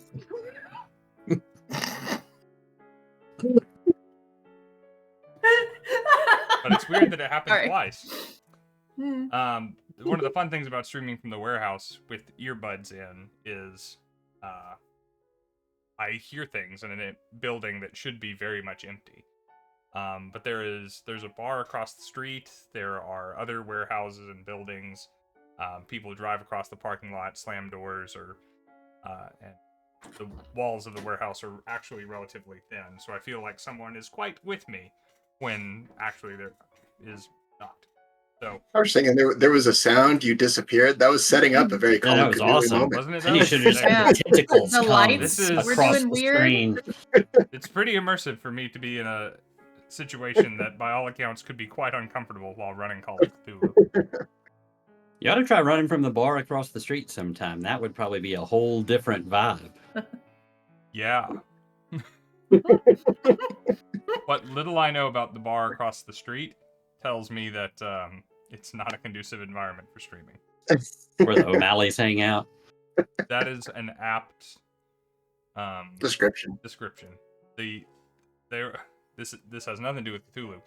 We come in the mornings some days here, and there's just trash strewn through our parking lot because this is unintentionally overflow parking for that bar on the weekends. It is quite rowdy. It goes a bit nuts. Yeah. Mhm. Well, that many people in that small a space with that much alcohol is a great recipe for something. Exactly. It's inevitable. I'm thinking Patrick Swayze, Roadhouse. Sounds like fun. Funny you should say that. Let's get back into Cthulhu here. So, the young lady is whisked away, and Armitage returns to the office and asks your indulgence while he proceeds in before you, and invites you in moments later to see that the right wall of his study, which was formerly a bookcase, is now a cliched secret entrance to a dimly lit room beyond. And I do say dimly lit. For the technology of the time, he is trying to treat old documents with the utmost care and not expose them to too much light or any of these things.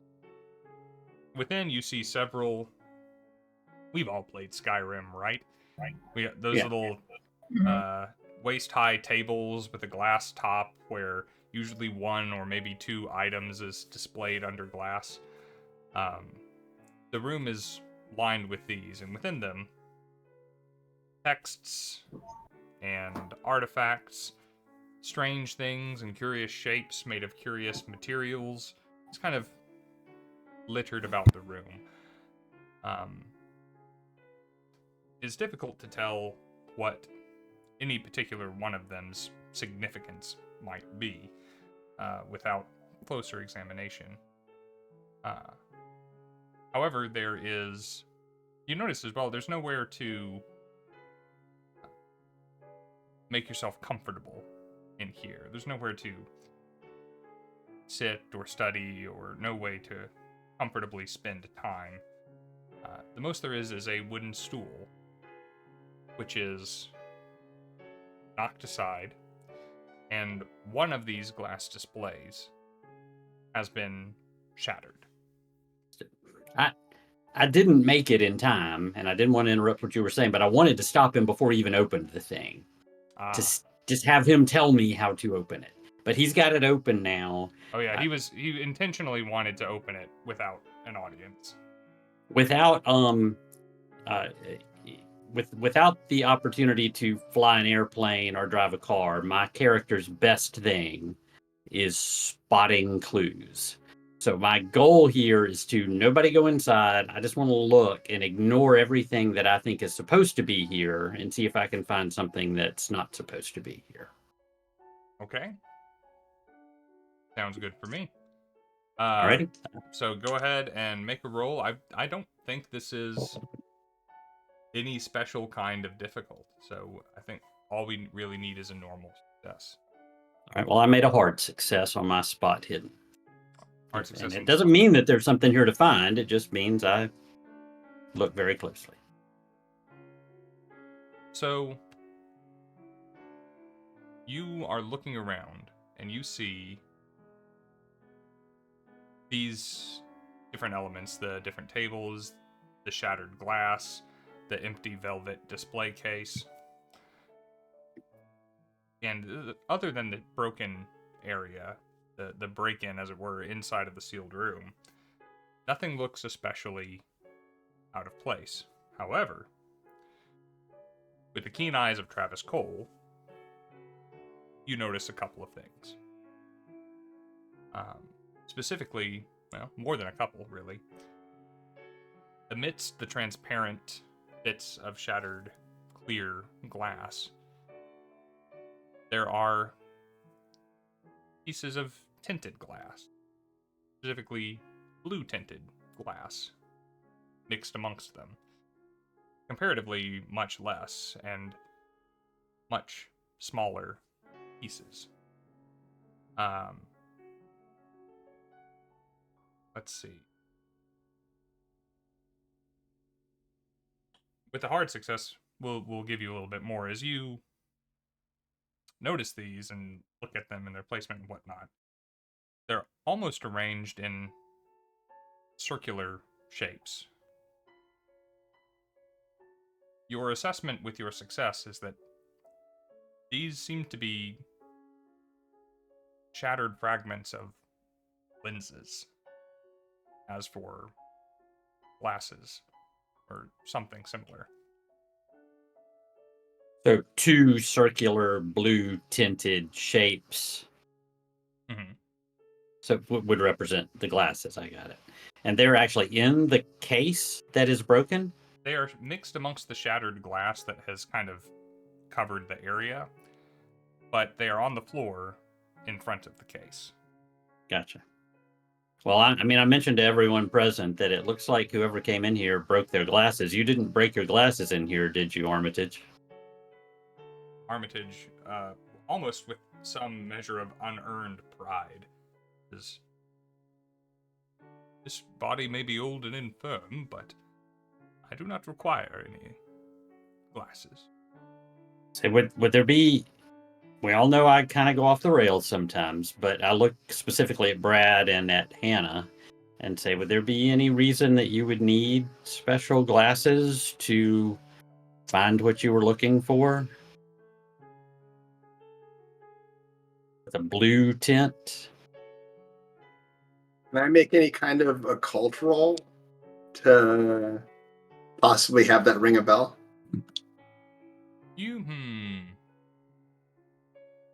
Yeah, let's call it a hard success for it, though. That is a 29, which with my occult is a hard success. Awesome.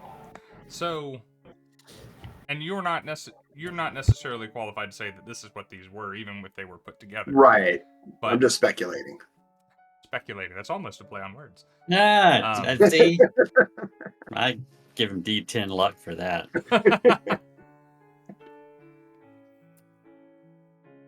Such things are purported to exist. You know that, and your studies mainly lie in the occult, and an item that you have heard of, possibly this, quite possibly not. It might just be some curious affectation, but if what Travis is asking about is, are there such items to define certain things in the world, unnatural things in the natural world? Yes, there absolutely are. There are many ways of sensing magical ley lines. There are ways of seeing slightly into the past or slightly into the future. And more recent developments in corrective lenses and ocular accessories. Yes, magical optometry have lent themselves to making such things more innocuous and convenient to carry around with you. Is there anything about the blue glass specifically that might ring a bell as far as the kind of lens it would be? Let's see. Are you... Sorry, go ahead. No, I was just going to fill your thought time by I pluck a piece of the blue glass and give it to Brett. Ah, there you are. Just to give him a bonus die if he's about to make another roll. As you're turning this over in your hands, you're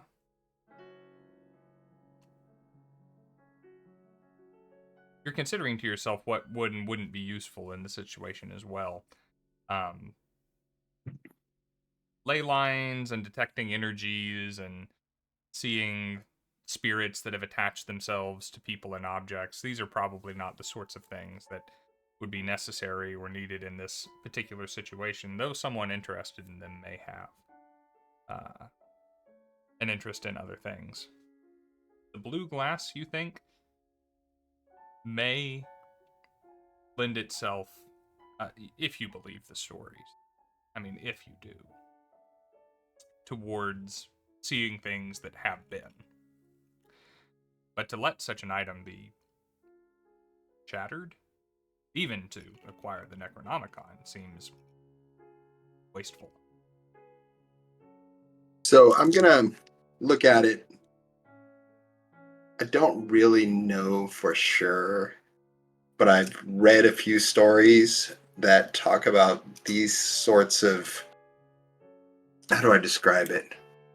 Lenses that can trace the history of something, where it's been recently, that kind of see the reverberations of something as it moves through time, if that makes sense. Again, take it with a grain of salt. A lot of what I read comes from so many different sources. I don't always know what to believe and what not to. But it rings a bell. Interesting. Okay, well, that's why I asked you. Is there anything mythos specific going on here, Rob, or shall we just move on? Your mind in this room, I mean, perhaps in the things that are around you, but I'm really not interested in Armitage's other shit. I mean, I don't intend to make you list it, and Travis just isn't interested in it. He knows this room is full of stuff he's not supposed to know is here. As you say that, Is there Hayden starts anything in the smiling. room worth pocketing from my point of view? Yeah, it's all under glass, but almost certainly. And Armitage is still in the room, obviously. He's standing in the doorway, giving Travis room to work, but he has definitely got eyes on this room. Got it. In fact, you may have been the personal reason why he didn't want to display how he opened this room. Aw. Or leave it Come on unattended. now. I've So reformed. anything mythos In the past 5 bells minutes. ringing for me and Hannah, or shall we? No Check. alarm bells are going off. Okay. I actually want to ask Armitage something Yeah. while Travis is doing this. He said that the library has a copy, a fake, of the book that was stolen. Yes, Right? it does. Just for research purposes, could we see that or borrow it, perhaps? Absolutely. Just to know what's in the enemy's hands. You may look at it all you like and borrow it if you must. It's not on display at the moment, so it will not be missed. However, I will of course require it to continue to satisfy the public and our investors. I keep it under lock and key in a much more visible safe downstairs. It might be beneficial, at least, for us to take a look at it, if you're so inclined. He will take you to this place, and he will take you kind of into a back room that has all of the pomp and circumstance of being an important, secure, very large lock on a very nondescript door behind a curtain in the library. Open it up with a big loud key, goes into this basically a small room that has nothing in it but a big iron safe. He twists in a combination that you're pretty sure you could duplicate if you were half inclined. And inside of it is one book that very much looks like a Necronomicon to the to the eye, right? It's a Yeah. big book, old pages, black cover, in this old, like, what looks like goat skin. Yeah, Or cover the- made of It's a little flesh. greasy. Yeah, like it's, if you conjure an image in your head of that's what the Necronomicon would look like if I saw it, this is very satisfying to that image. Nice. Okay. While we're on the way there, I assume we had to walk Yeah, it's at least a downstairs. few seconds. Just in like casual conversation, I'm kind of like, I didn't really introduce myself to you earlier. I prefer not to share personal information around people who steal notebooks from students. But a patron of mine, or perhaps a close friend of mine, or even an employer, you could call them, is an old friend of yours. I thought I should just maybe let you know about the association, so you perhaps know you can trust me. His name is written down in my notes here. His name is I know his name well. I have it on this piece of paper in my pocket.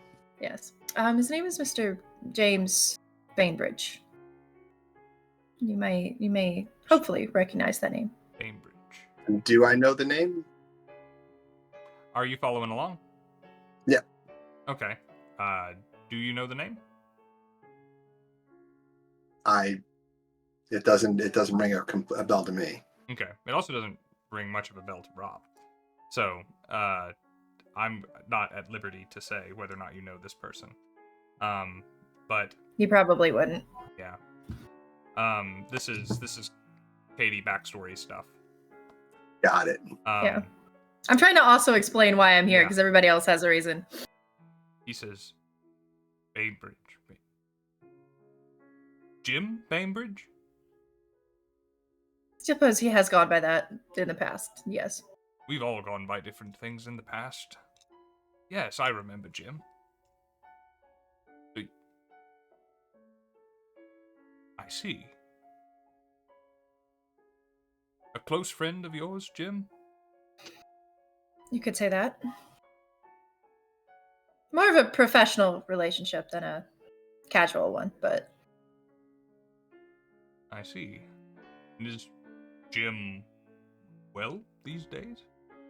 he's quite busy. He did send his regards and apologies for not attending your birthday. Or not your birthday, your retirement. Sorry. Well, in all fairness, he didn't make my birthday either, but I won't hold it Either. against Jim. Yeah. Well, He didn't come to either. if Jim sent you, then...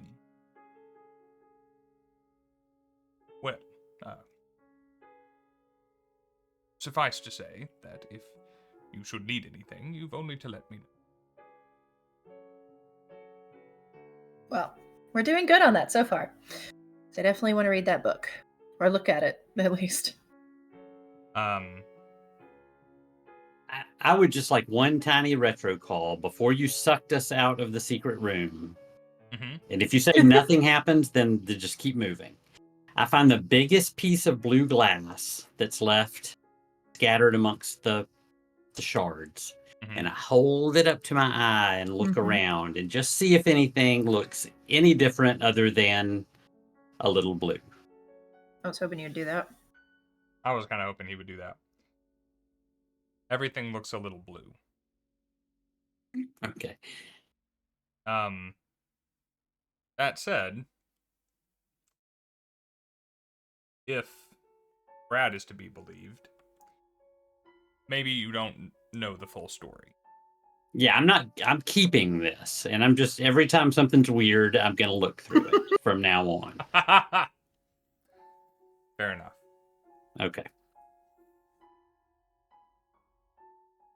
Every time someone introduces themselves to us as a friend, I'm going to, without explanation, look through a tiny piece of blue glass at them. Like how This is my secret glass. Mike's characters just unabashedly do the weird thing, unapologetically. Travis is effed up, you guys. I mean, again, Yeah. we need an extra, Patreon sidebar version of this cast to explain backstories. But he's had it rough I the have last 10 noted. years.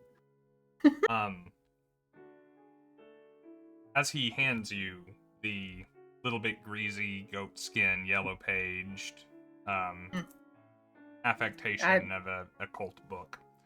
I just crawled through a sphincter. Like, this doesn't... Yeah. Yeah. This is fine. This isn't exactly insanity She inducing. hasn't even washed her hands yet. Some greasy leather doesn't really... Register. It's not even in my top 10 weirdest things that have happened today. Armitage in the last says, hour. of course, this is a fabrication. The genuine article is found in goatskin because it was translated by a group of rather scholastic and somewhat obsessed shepherds in the 13th Goatskin. century. Right. We estimate around 1228. Olaus Wormius translated. You don't care about any of this, do you? No. Sorry. If you find my book, be much less assuming. Brown leather and no text on the front. He says, running his hands over the Latin letters for Necronomicon on the cover. Slightly smaller, though quite thick. 800 pages, all handwritten. So, how accurate is this copy over? In all honesty, quite poorly. It is successfully filled with the delightful sort of interesting mumbo-jumbo that you expect to find within these pages. However, if any serious inquirer would be quite disappointed, as I'm sure young Bradley was once upon a time. A sensation. A nod. But ultimately, Is not up to the the reputation genuine of the one? Necronomicon. Is the genuine one a translation as well? And the genuine one is Olaus Wormius's translation of the original text by the mad Arab Abdul al-Hazred. It is as close to a faithful adaptation as we have today. In Latin? English? It is in Latin. Did you learn Latin while you were here? I kind of look aside sheepishly. I can read some of it. Well, it's a good thing someone in this room has learned Latin. Yes, I learned quite some time ago. Okay, 2 someones. Oh. Point remaining. I speak French. It's not a competition. Travis. Sorry, I was in the Great War.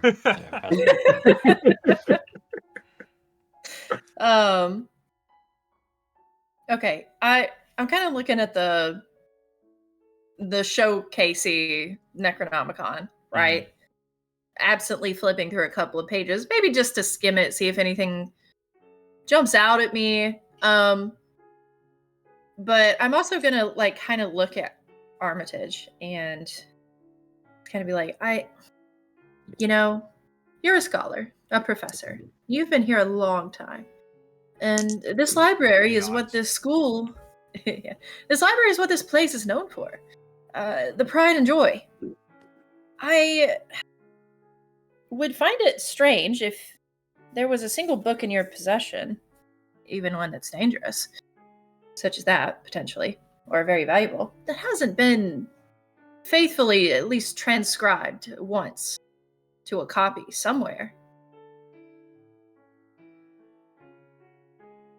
Are you suggesting that I duplicated the text? Duplicated would be the wrong word. We've just all learned over time that only having one copy of a very important text is a very bad idea. Some would argue that even having a single copy of certain texts is a worse idea. That would be my argument. That's fair. However, I suppose it is against my ethics to destroy knowledge. However good or ill it may be perceived by the wider world, once it has been obtained and committed to age. I believe that all living things have their strengths that aid them in moments of crisis. Different creatures of creation are adapted and capable of dwelling in circumstances that would otherwise kill, maim other creatures. Fish swim in the sea where people drown, for example. Birds can take to the air and take wing when threatened. We as humans are not afforded such defenses. The quality unique to mankind is its ability to learn, to adapt, to not have to learn from scratch all the things committed to memory and knowledge obtained by their ancestors. We do not start afresh as babes with every new generation. We must possess and inherit the cumulative knowledge of our predecessors, build upon their successes and their failures, do everything that we can to ensure our survival. And that is only possible if we stand upon the shoulders of the giants that came before. And I'm sorry if I am waxing philosophical. This has been the subject of long conversations with Mr. Barlow. I'm sure he is quite tired of it. I'm simply enjoying a new audience. But suffice it to say, the preservation of that book, the retention of that book, is as important to me as any bit of knowledge learned across the centuries of human existence. While he's waxing philosophic and rambling on like that, I try to figure out if he's crazy from having read it one too many times. Because again, for the sidebar, for the people who want to know anything about Travis's character, he's in this, unlike most people who go searching for the mythos to try to explain something or to fix a problem, he thinks it's a problem that needs to be destroyed. And he doesn't share that with anybody, but as he's talking about how you've got to save these books, Travis is thinking, I'm going to accidentally burn it when I find it. But anyway, I assume he's crazy. Is he crazy? You can make a roll. I guess it's psychology, isn't it? I have psychology and I have psychoanalysis, so I can do either one. They are equally good. They are exactly the same roll. Either one, then. Your dealer's All right. choice. I will go with the psychoanalysis, since he has bothered to basically lay down on the couch for me. He does seem a bit, perhaps, touched by the mythos. I missed it by 7, and I'm going to spend this copious amount of luck that I have on my character sheet to make it a success. So I made it. Okay. With a success, you sense in him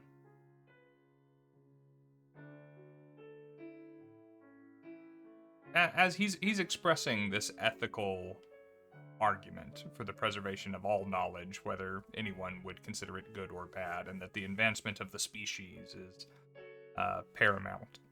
And you think that he genuinely believes that, and that he considers it a sound argument. But those piercing blue eyes that first arrested you in the study and that you've stared into many times before, that seem to have this life of their own and wisdom beyond even his advanced years through a lifetime of study. You see a little of Abernathy in him. You see a little of an obsession with what is unnatural. You see an interest in things that you might consider unwholesome. Crazy, madness, insanity, it's probably not gone that far, but it's certainly beyond a casual interest in the supernatural. Yeah, that's exactly why I asked, is because his late best friend, Travis's late best friend, Abernathy, quickly went downhill when he got interested in this stuff. So when he sees anybody that's willing to talk for 5 minutes about how great it is, he worries. You feel that you have reason to worry. Okay, good enough.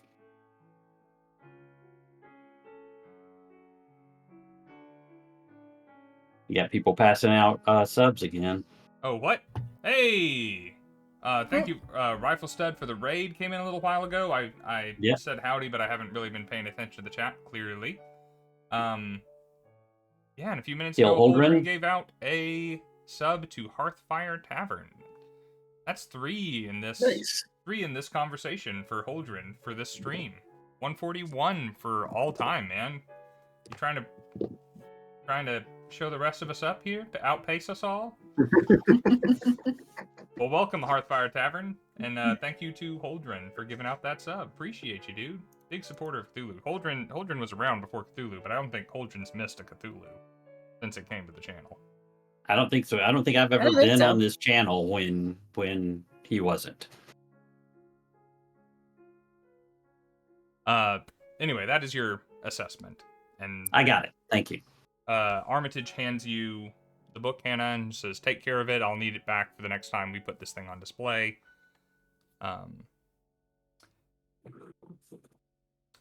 Take it for further inspection later, although I'm hoping that perhaps something was copied into this that perhaps they just didn't realize was useful, suspicious, or useful. Yeah, you know what I'm saying? I give you the side eye as you slide it into your I guess, naked armpit. I have a coat. I was wearing 3 pieces of clothing, in fact. That's a constant refrain. I have a jacket. All right. There was also something under the shirt. So I want to make a call that you guys made a little bit earlier. And I feel like I've underplayed it. So as this is happening, Marlowe, by the way, is just kind of milling around near the entrance. He's kind of bored of being in this whole situation. It's really perplexed by why we aren't gathering pitchforks and torches and going down to the dockside to teach some Irish bastards what's what. But Travis, you collected this blue piece of glass and you tried holding it up to your eye. Brad, you got a hard success on an occult roll earlier. For the sake of argument, I would like you to... I think it's important that Brad be the one to do this. Brad, if you can duplicate your hard roll and see Travis doing this, you might be able to call something else to mind. And you have, I'm sure you have all the luck in the world to succeed at this. And since you're getting more at the beginning of our next session, I would recommend using it. Yeah, I mean, I'm looking for a way to use like 30 luck before we end the stream. Oh. I want to film this, but I don't know if I can because I just got an 01. Ooh. Okay. On an occult roll? Mm-hmm. On an occult roll. Okay. All right, so an extreme success. I'm going to go to the book on that. So, as Mike goes to the book. My first 01 with these dice. That's awesome.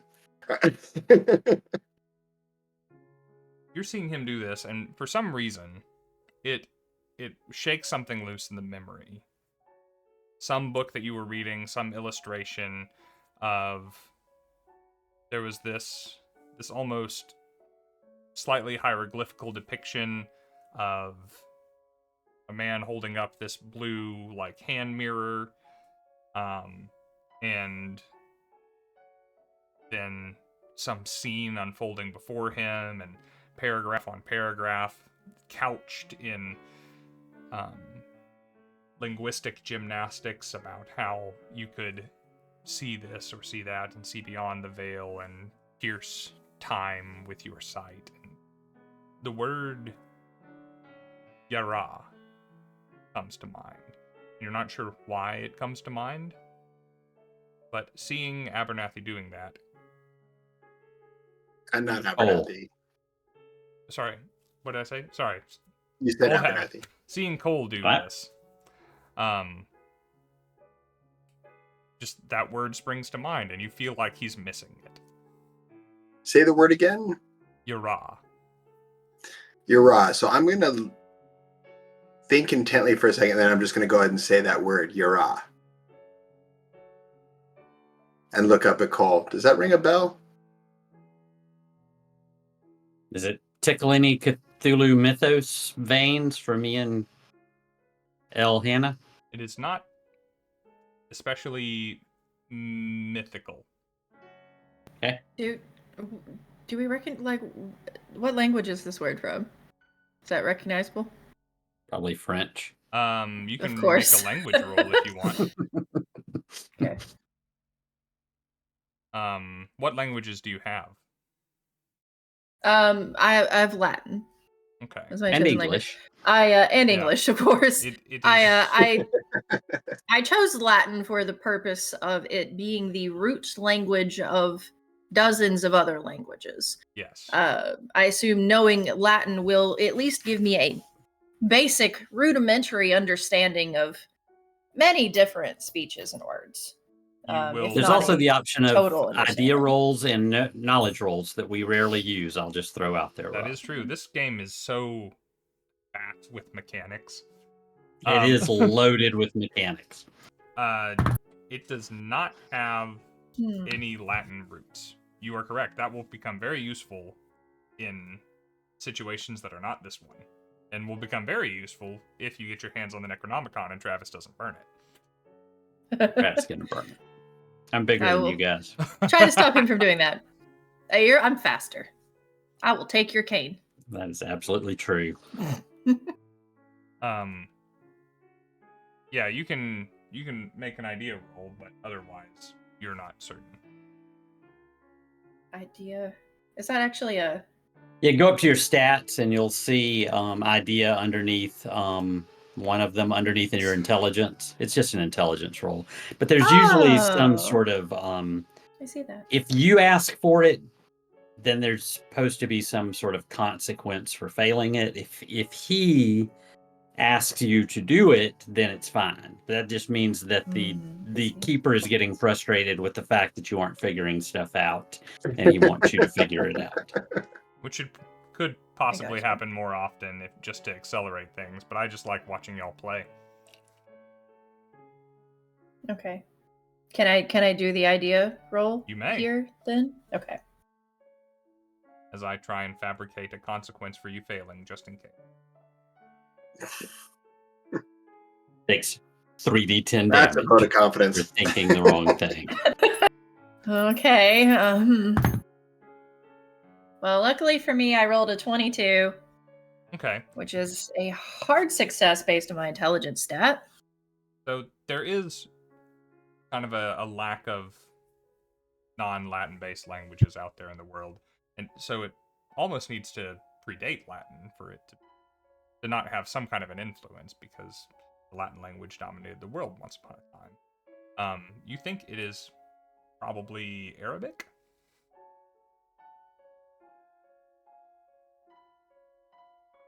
Could you repeat the word again? Yara. Yara, okay. Yeah, I mean, I just ask Brad, why are you saying that word? Yeah, why? I don't know. I was thinking about that shard of blue glass you have in there. And I was trying to connect it to various things I've read, and that name just keeps sticking out in my brain. Something to do with tracing the past.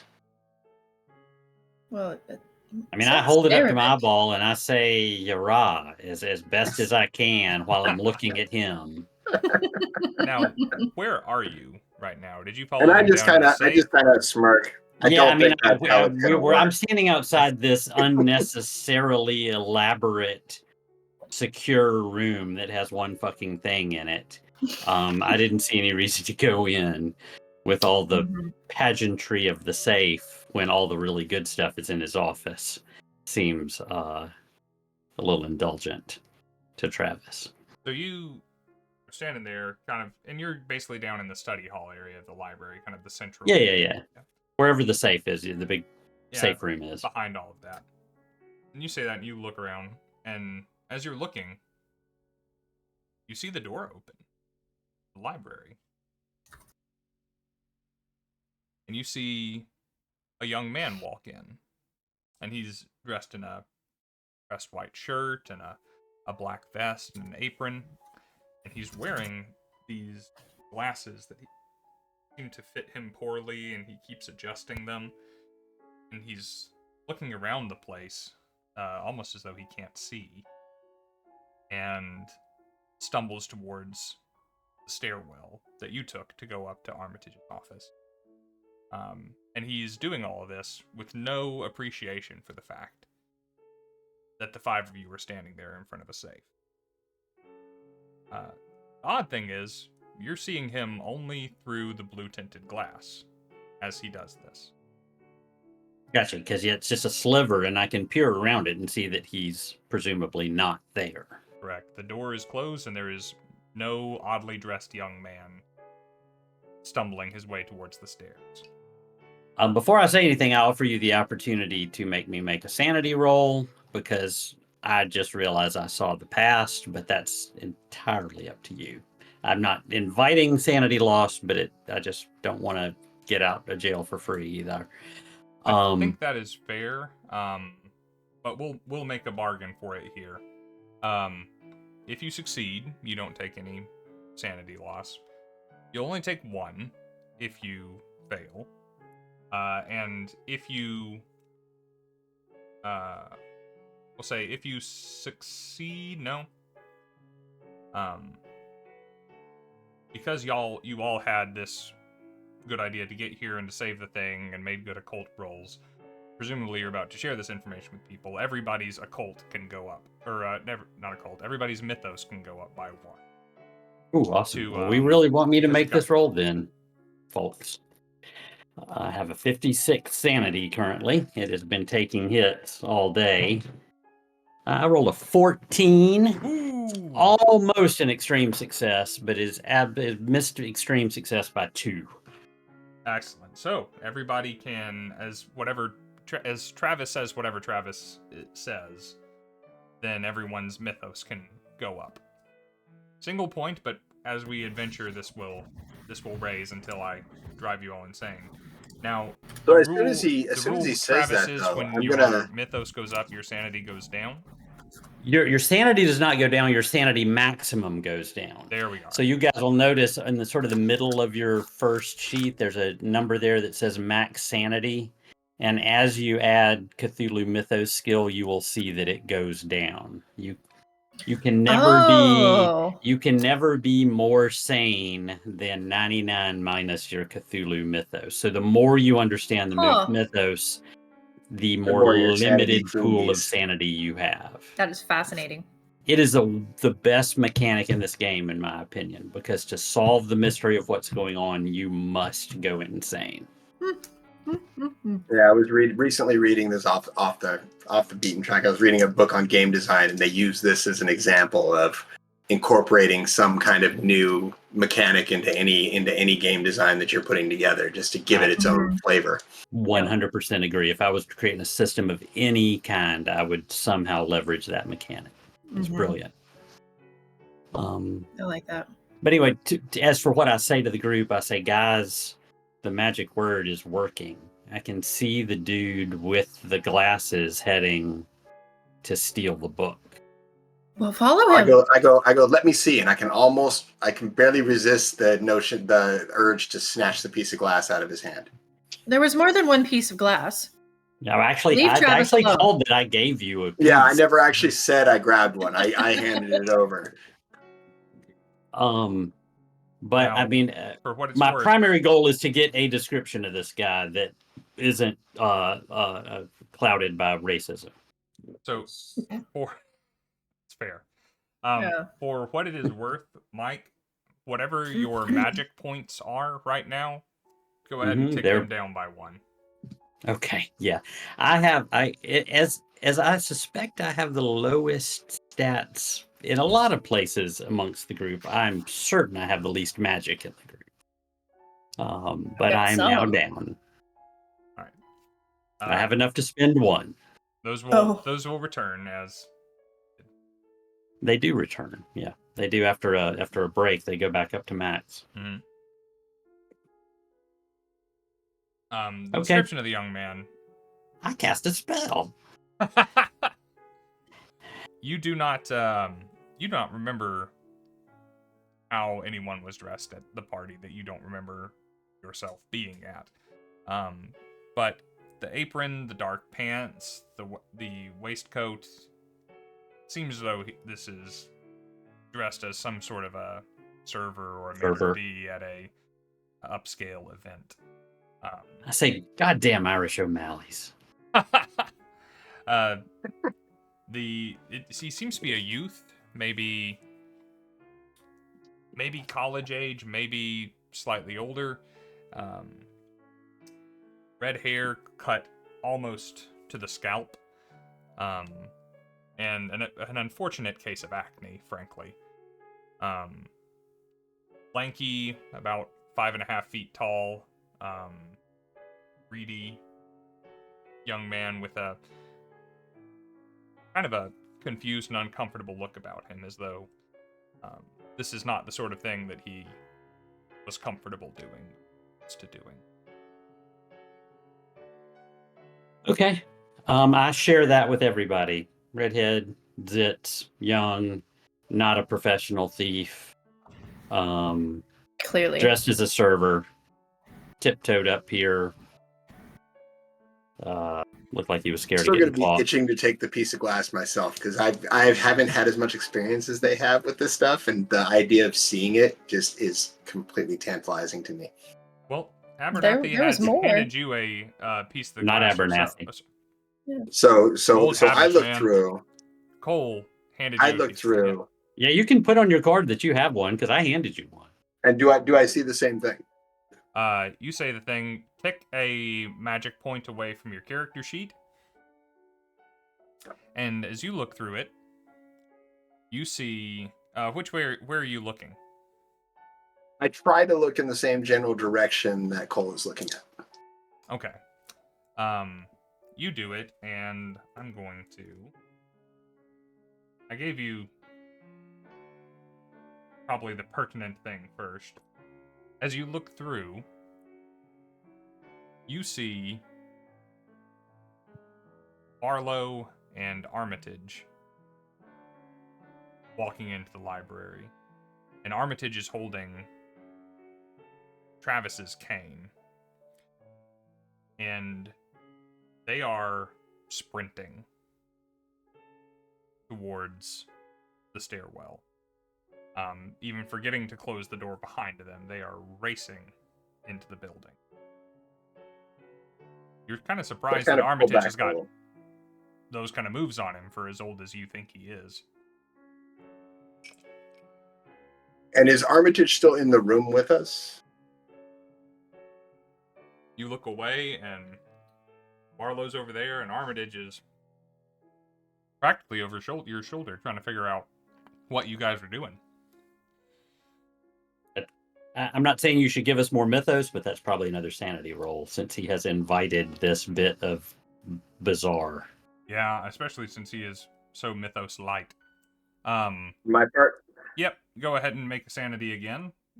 Again, you're kind of expecting this, so success means nothing, failure means 1 point. Yeah, that's going to be a 45, so that's well under. Good stuff. All right. No reaction. I'm going to glance at Armitage, glance back at the glass, glance at Armitage again, kind of squint. Does he give me any kind of reaction? Kind of befuddlement and wondering why he is the source of attention all of a sudden. I look back at the glass, but I'm going to keep this under my hat until those two are no longer in the room. Right.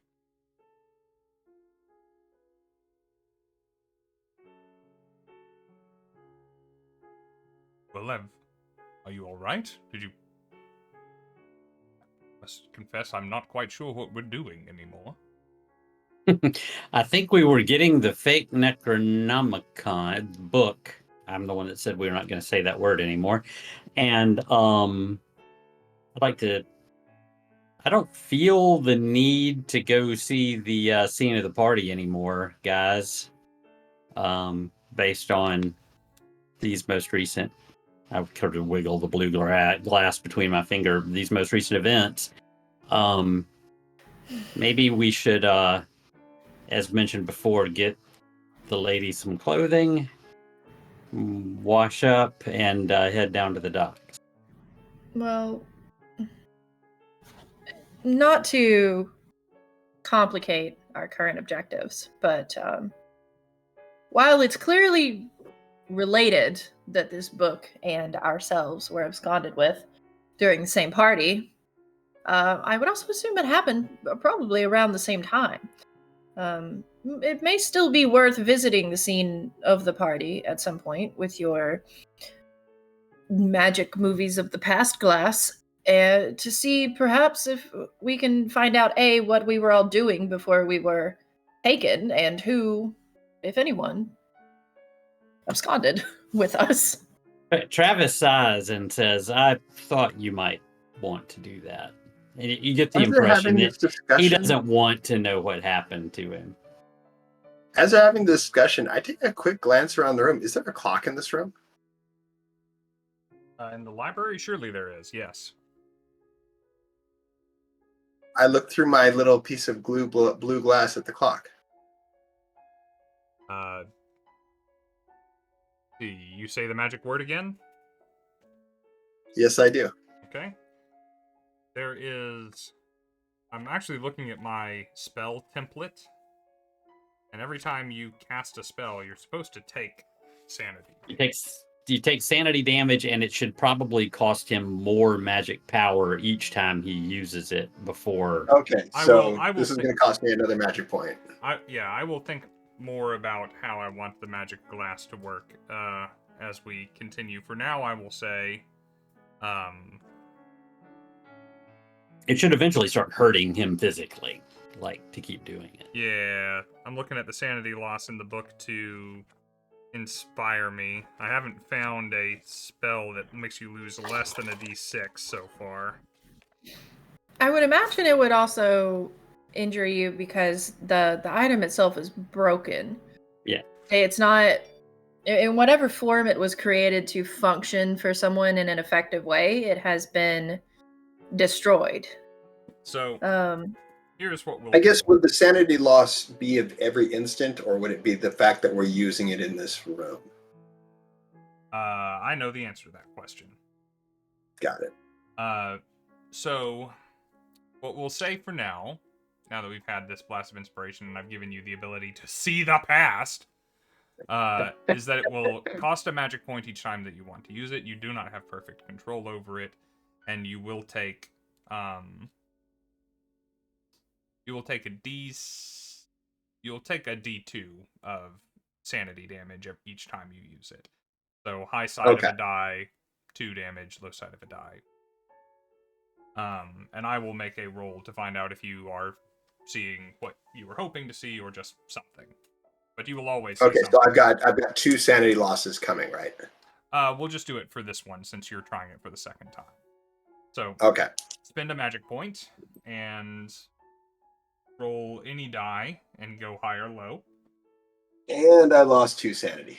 2 sanity, and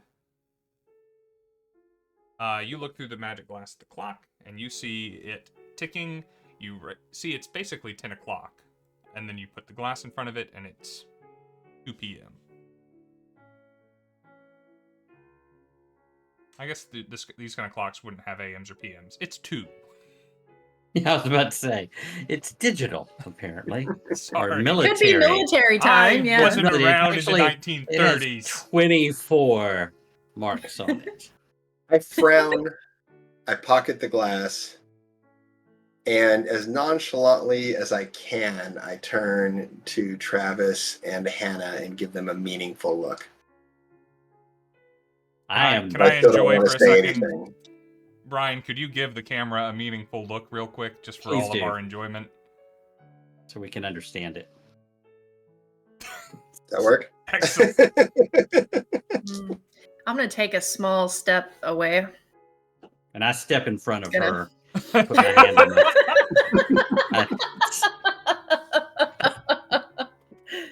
it, as the steadfast in the group. Excellent. Armitage says, by the way, that he is relieved that specifically you, Cole, are here. He tells Hannah to give Jim his regards. And he confesses, although you're not sure just how much it is meant, Brad, that it is good to see you again, considering the circumstances. And he says that he is quite spent from the events of the evening. He's going to retire. If you would let Gus know when you leave, Gus can lock them up. And he's going to adjourn. Barlow, by the way, has stepped outside, being quite bored of all of the talking, and is having a smoke out there. And you guys are alone in the library for the time being.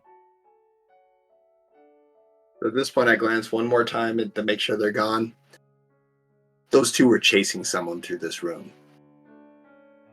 He had your cane. I don't know what the hell they were doing, but they looked frantic.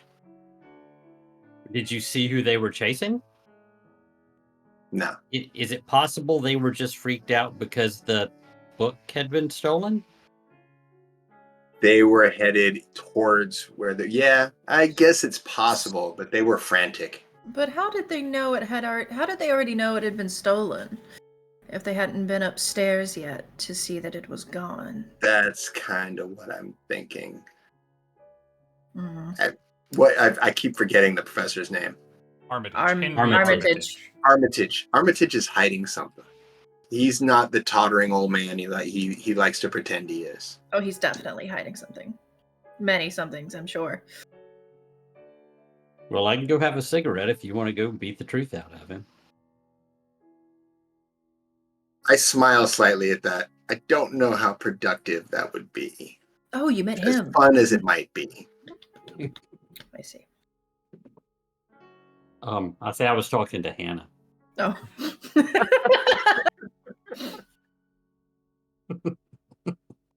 As you should be.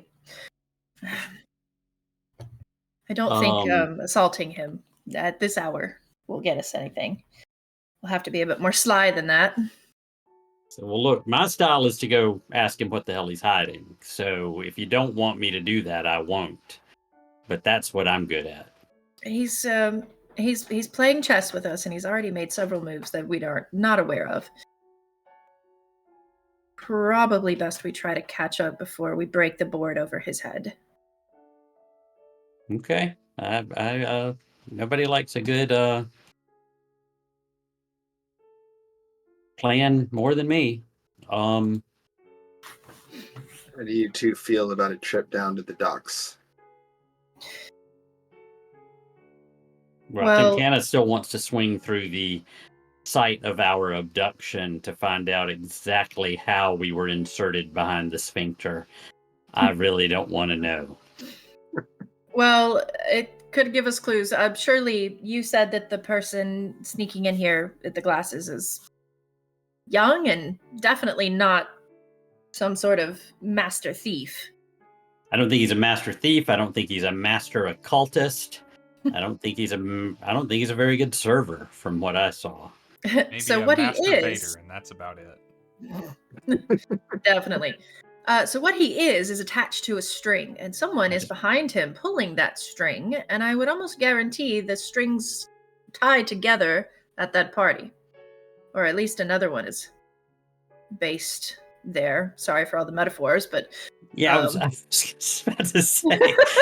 I like metaphors. I mean, we've all got our little quirks.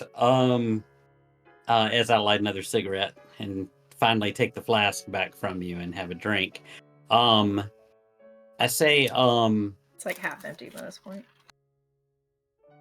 If you had told me that you saw Barlow running up the stairs, like I'm prepared to accept that Barlow didn't accidentally leak this information, but is instead is complicit in the stealing of the book, or is paying off his gambling debts this way, or something like that. Like, I think he's shady from top to bottom.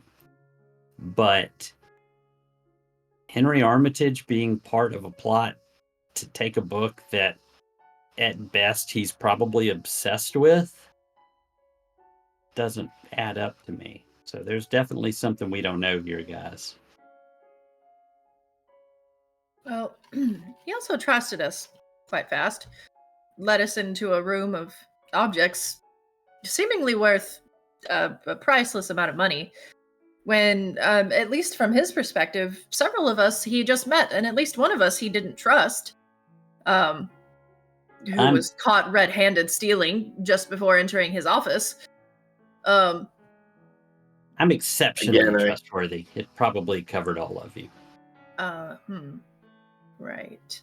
Well, I'm still going to add that to the list of strange things. But you don't have to put it on yours. Yeah, you see my pencil not moving. Yeah.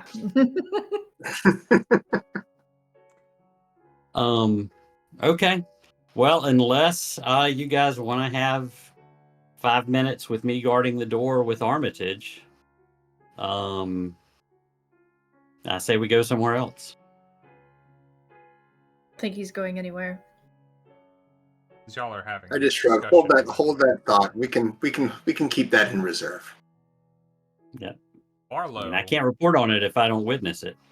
Barlow opens the door slightly, kind of cranes his head in, and looking to Brad, says, "Excuse me, young man, but I have a word." I sigh. Sure. Look back once and then head out. Alvin walks to the steps leading up to the library and sits himself down on the top one and pulls out a fresh cigarette and offers you one. I shake my head. I don't smoke. Ah. Well, leave the poor life decisions to me then. Light his own and take a drag. No, the tall gentleman inside is perhaps the dullest federal agent I've ever had the displeasure of meeting. You, I assume that means you've met quite a few? I've had my fair share. I've done a lot of living in the life I've had lived. I dare say you've probably done the same in your own small way, have you? In my own small way.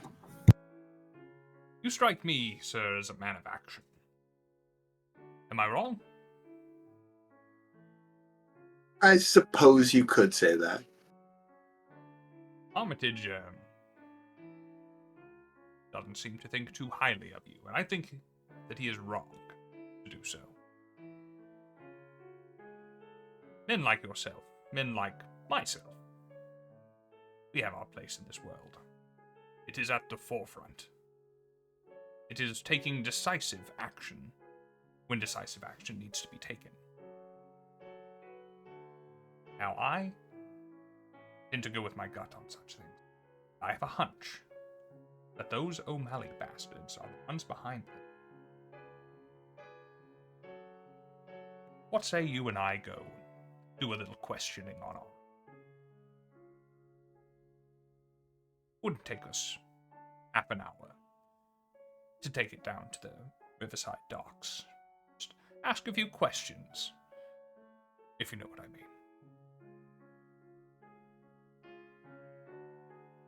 Take one glance back at the room, look back at him.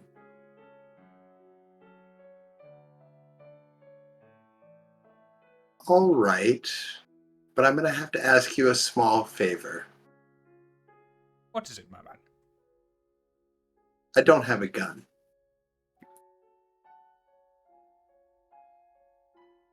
See, I knew I liked you. That is a supremely solvable problem. If we can solve that, sure. I'm game. You prefer long guns or something simpler? Something I can keep in my pocket. Not for too long, I hope. Can never be too careful. My car's not far.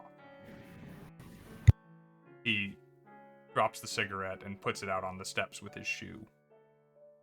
Let's go for a drive.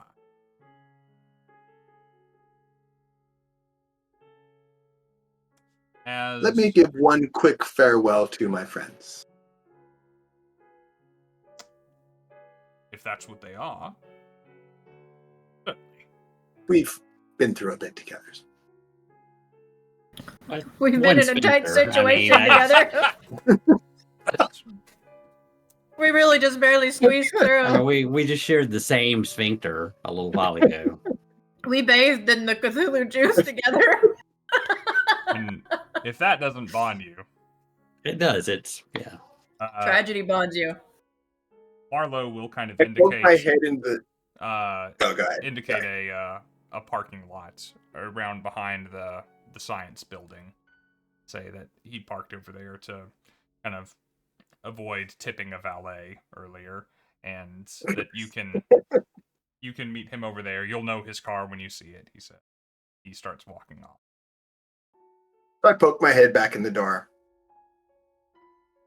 I'm going to go down to the docks with Barlow and have a little talk with the O'Malleys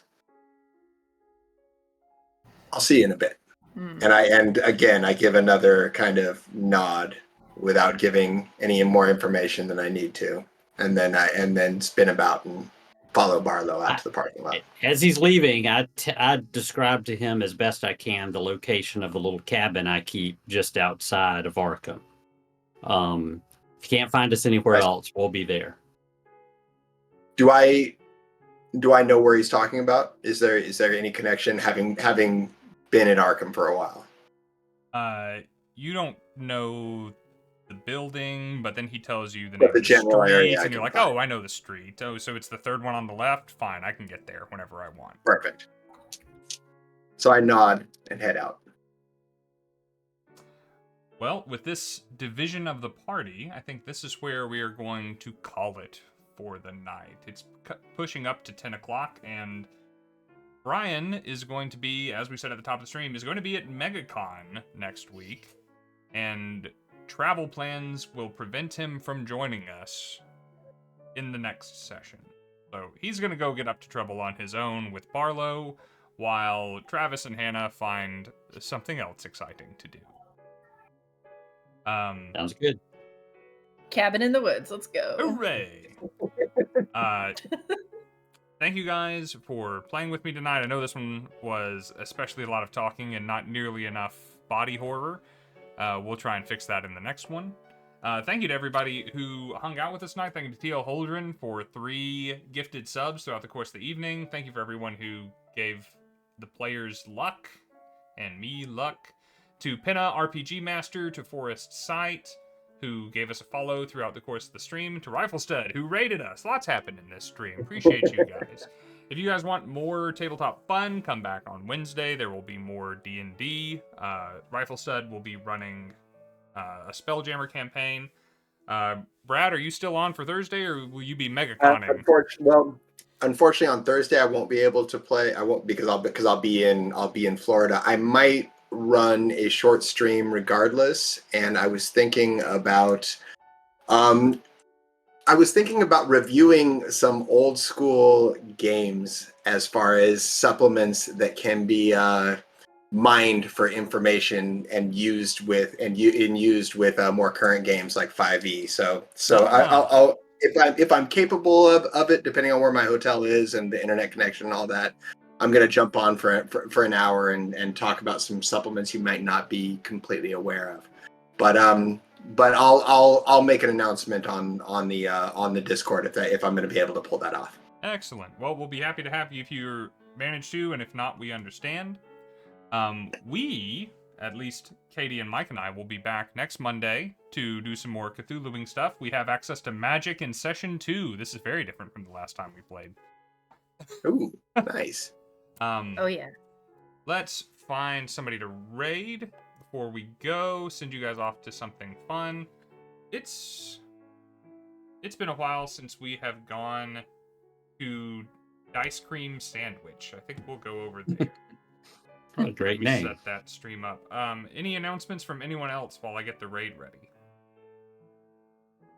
Out on my YouTube channel, out at Diggy Squirrel's YouTube channel, I put up a couple of Pulp Cthulhu related, like 8-minute videos in the last couple of weeks that have been getting a little bit of attention. So if you guys are interested in the rules that we are using to play this game in a little bit more technical, crunchy detail, you'll find a couple of videos out there that you might like. If you want to beat Mike to the punch in correcting how I incorrectly run Cthulhu, this will be. That is not why I'm here. No, I'm teasing, but genuinely, I am trying to learn the system as we go, and the resources that Mike is putting out there are helping me learn more quickly, and they will do the same for you. I've already watched all of his videos. He is the only YouTube channel that I have set to notify me when a video goes up, so I watch them within minutes of them coming out.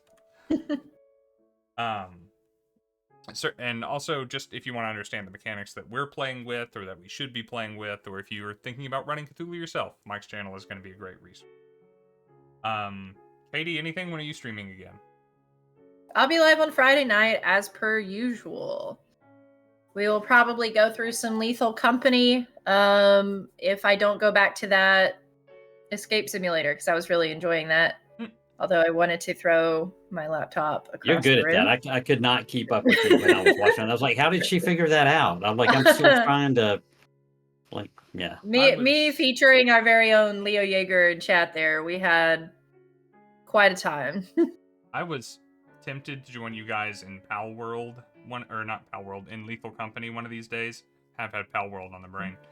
But I would be really interested in playing the escape room sometime if you need help with that. I was going to recommend, actually, I was going to ask say that we should play it because you get a set of achievements from playing either perspective, and Daniel has already been through both perspectives now, whereas I have only been through the one. I have never done an escape room type thing in real life, and I have always, like you do, right? And when you've never tried something, I imagine I would be good at it. So I could completely dispel that illusory world that I've built for myself and play that game with you. Well, the good news is the first one is free. So you get to try it out, see if you like it. If you don't like it, you've wasted no money. And if you do like it, there's 3 more to play. That's how they get you. Nice. It is.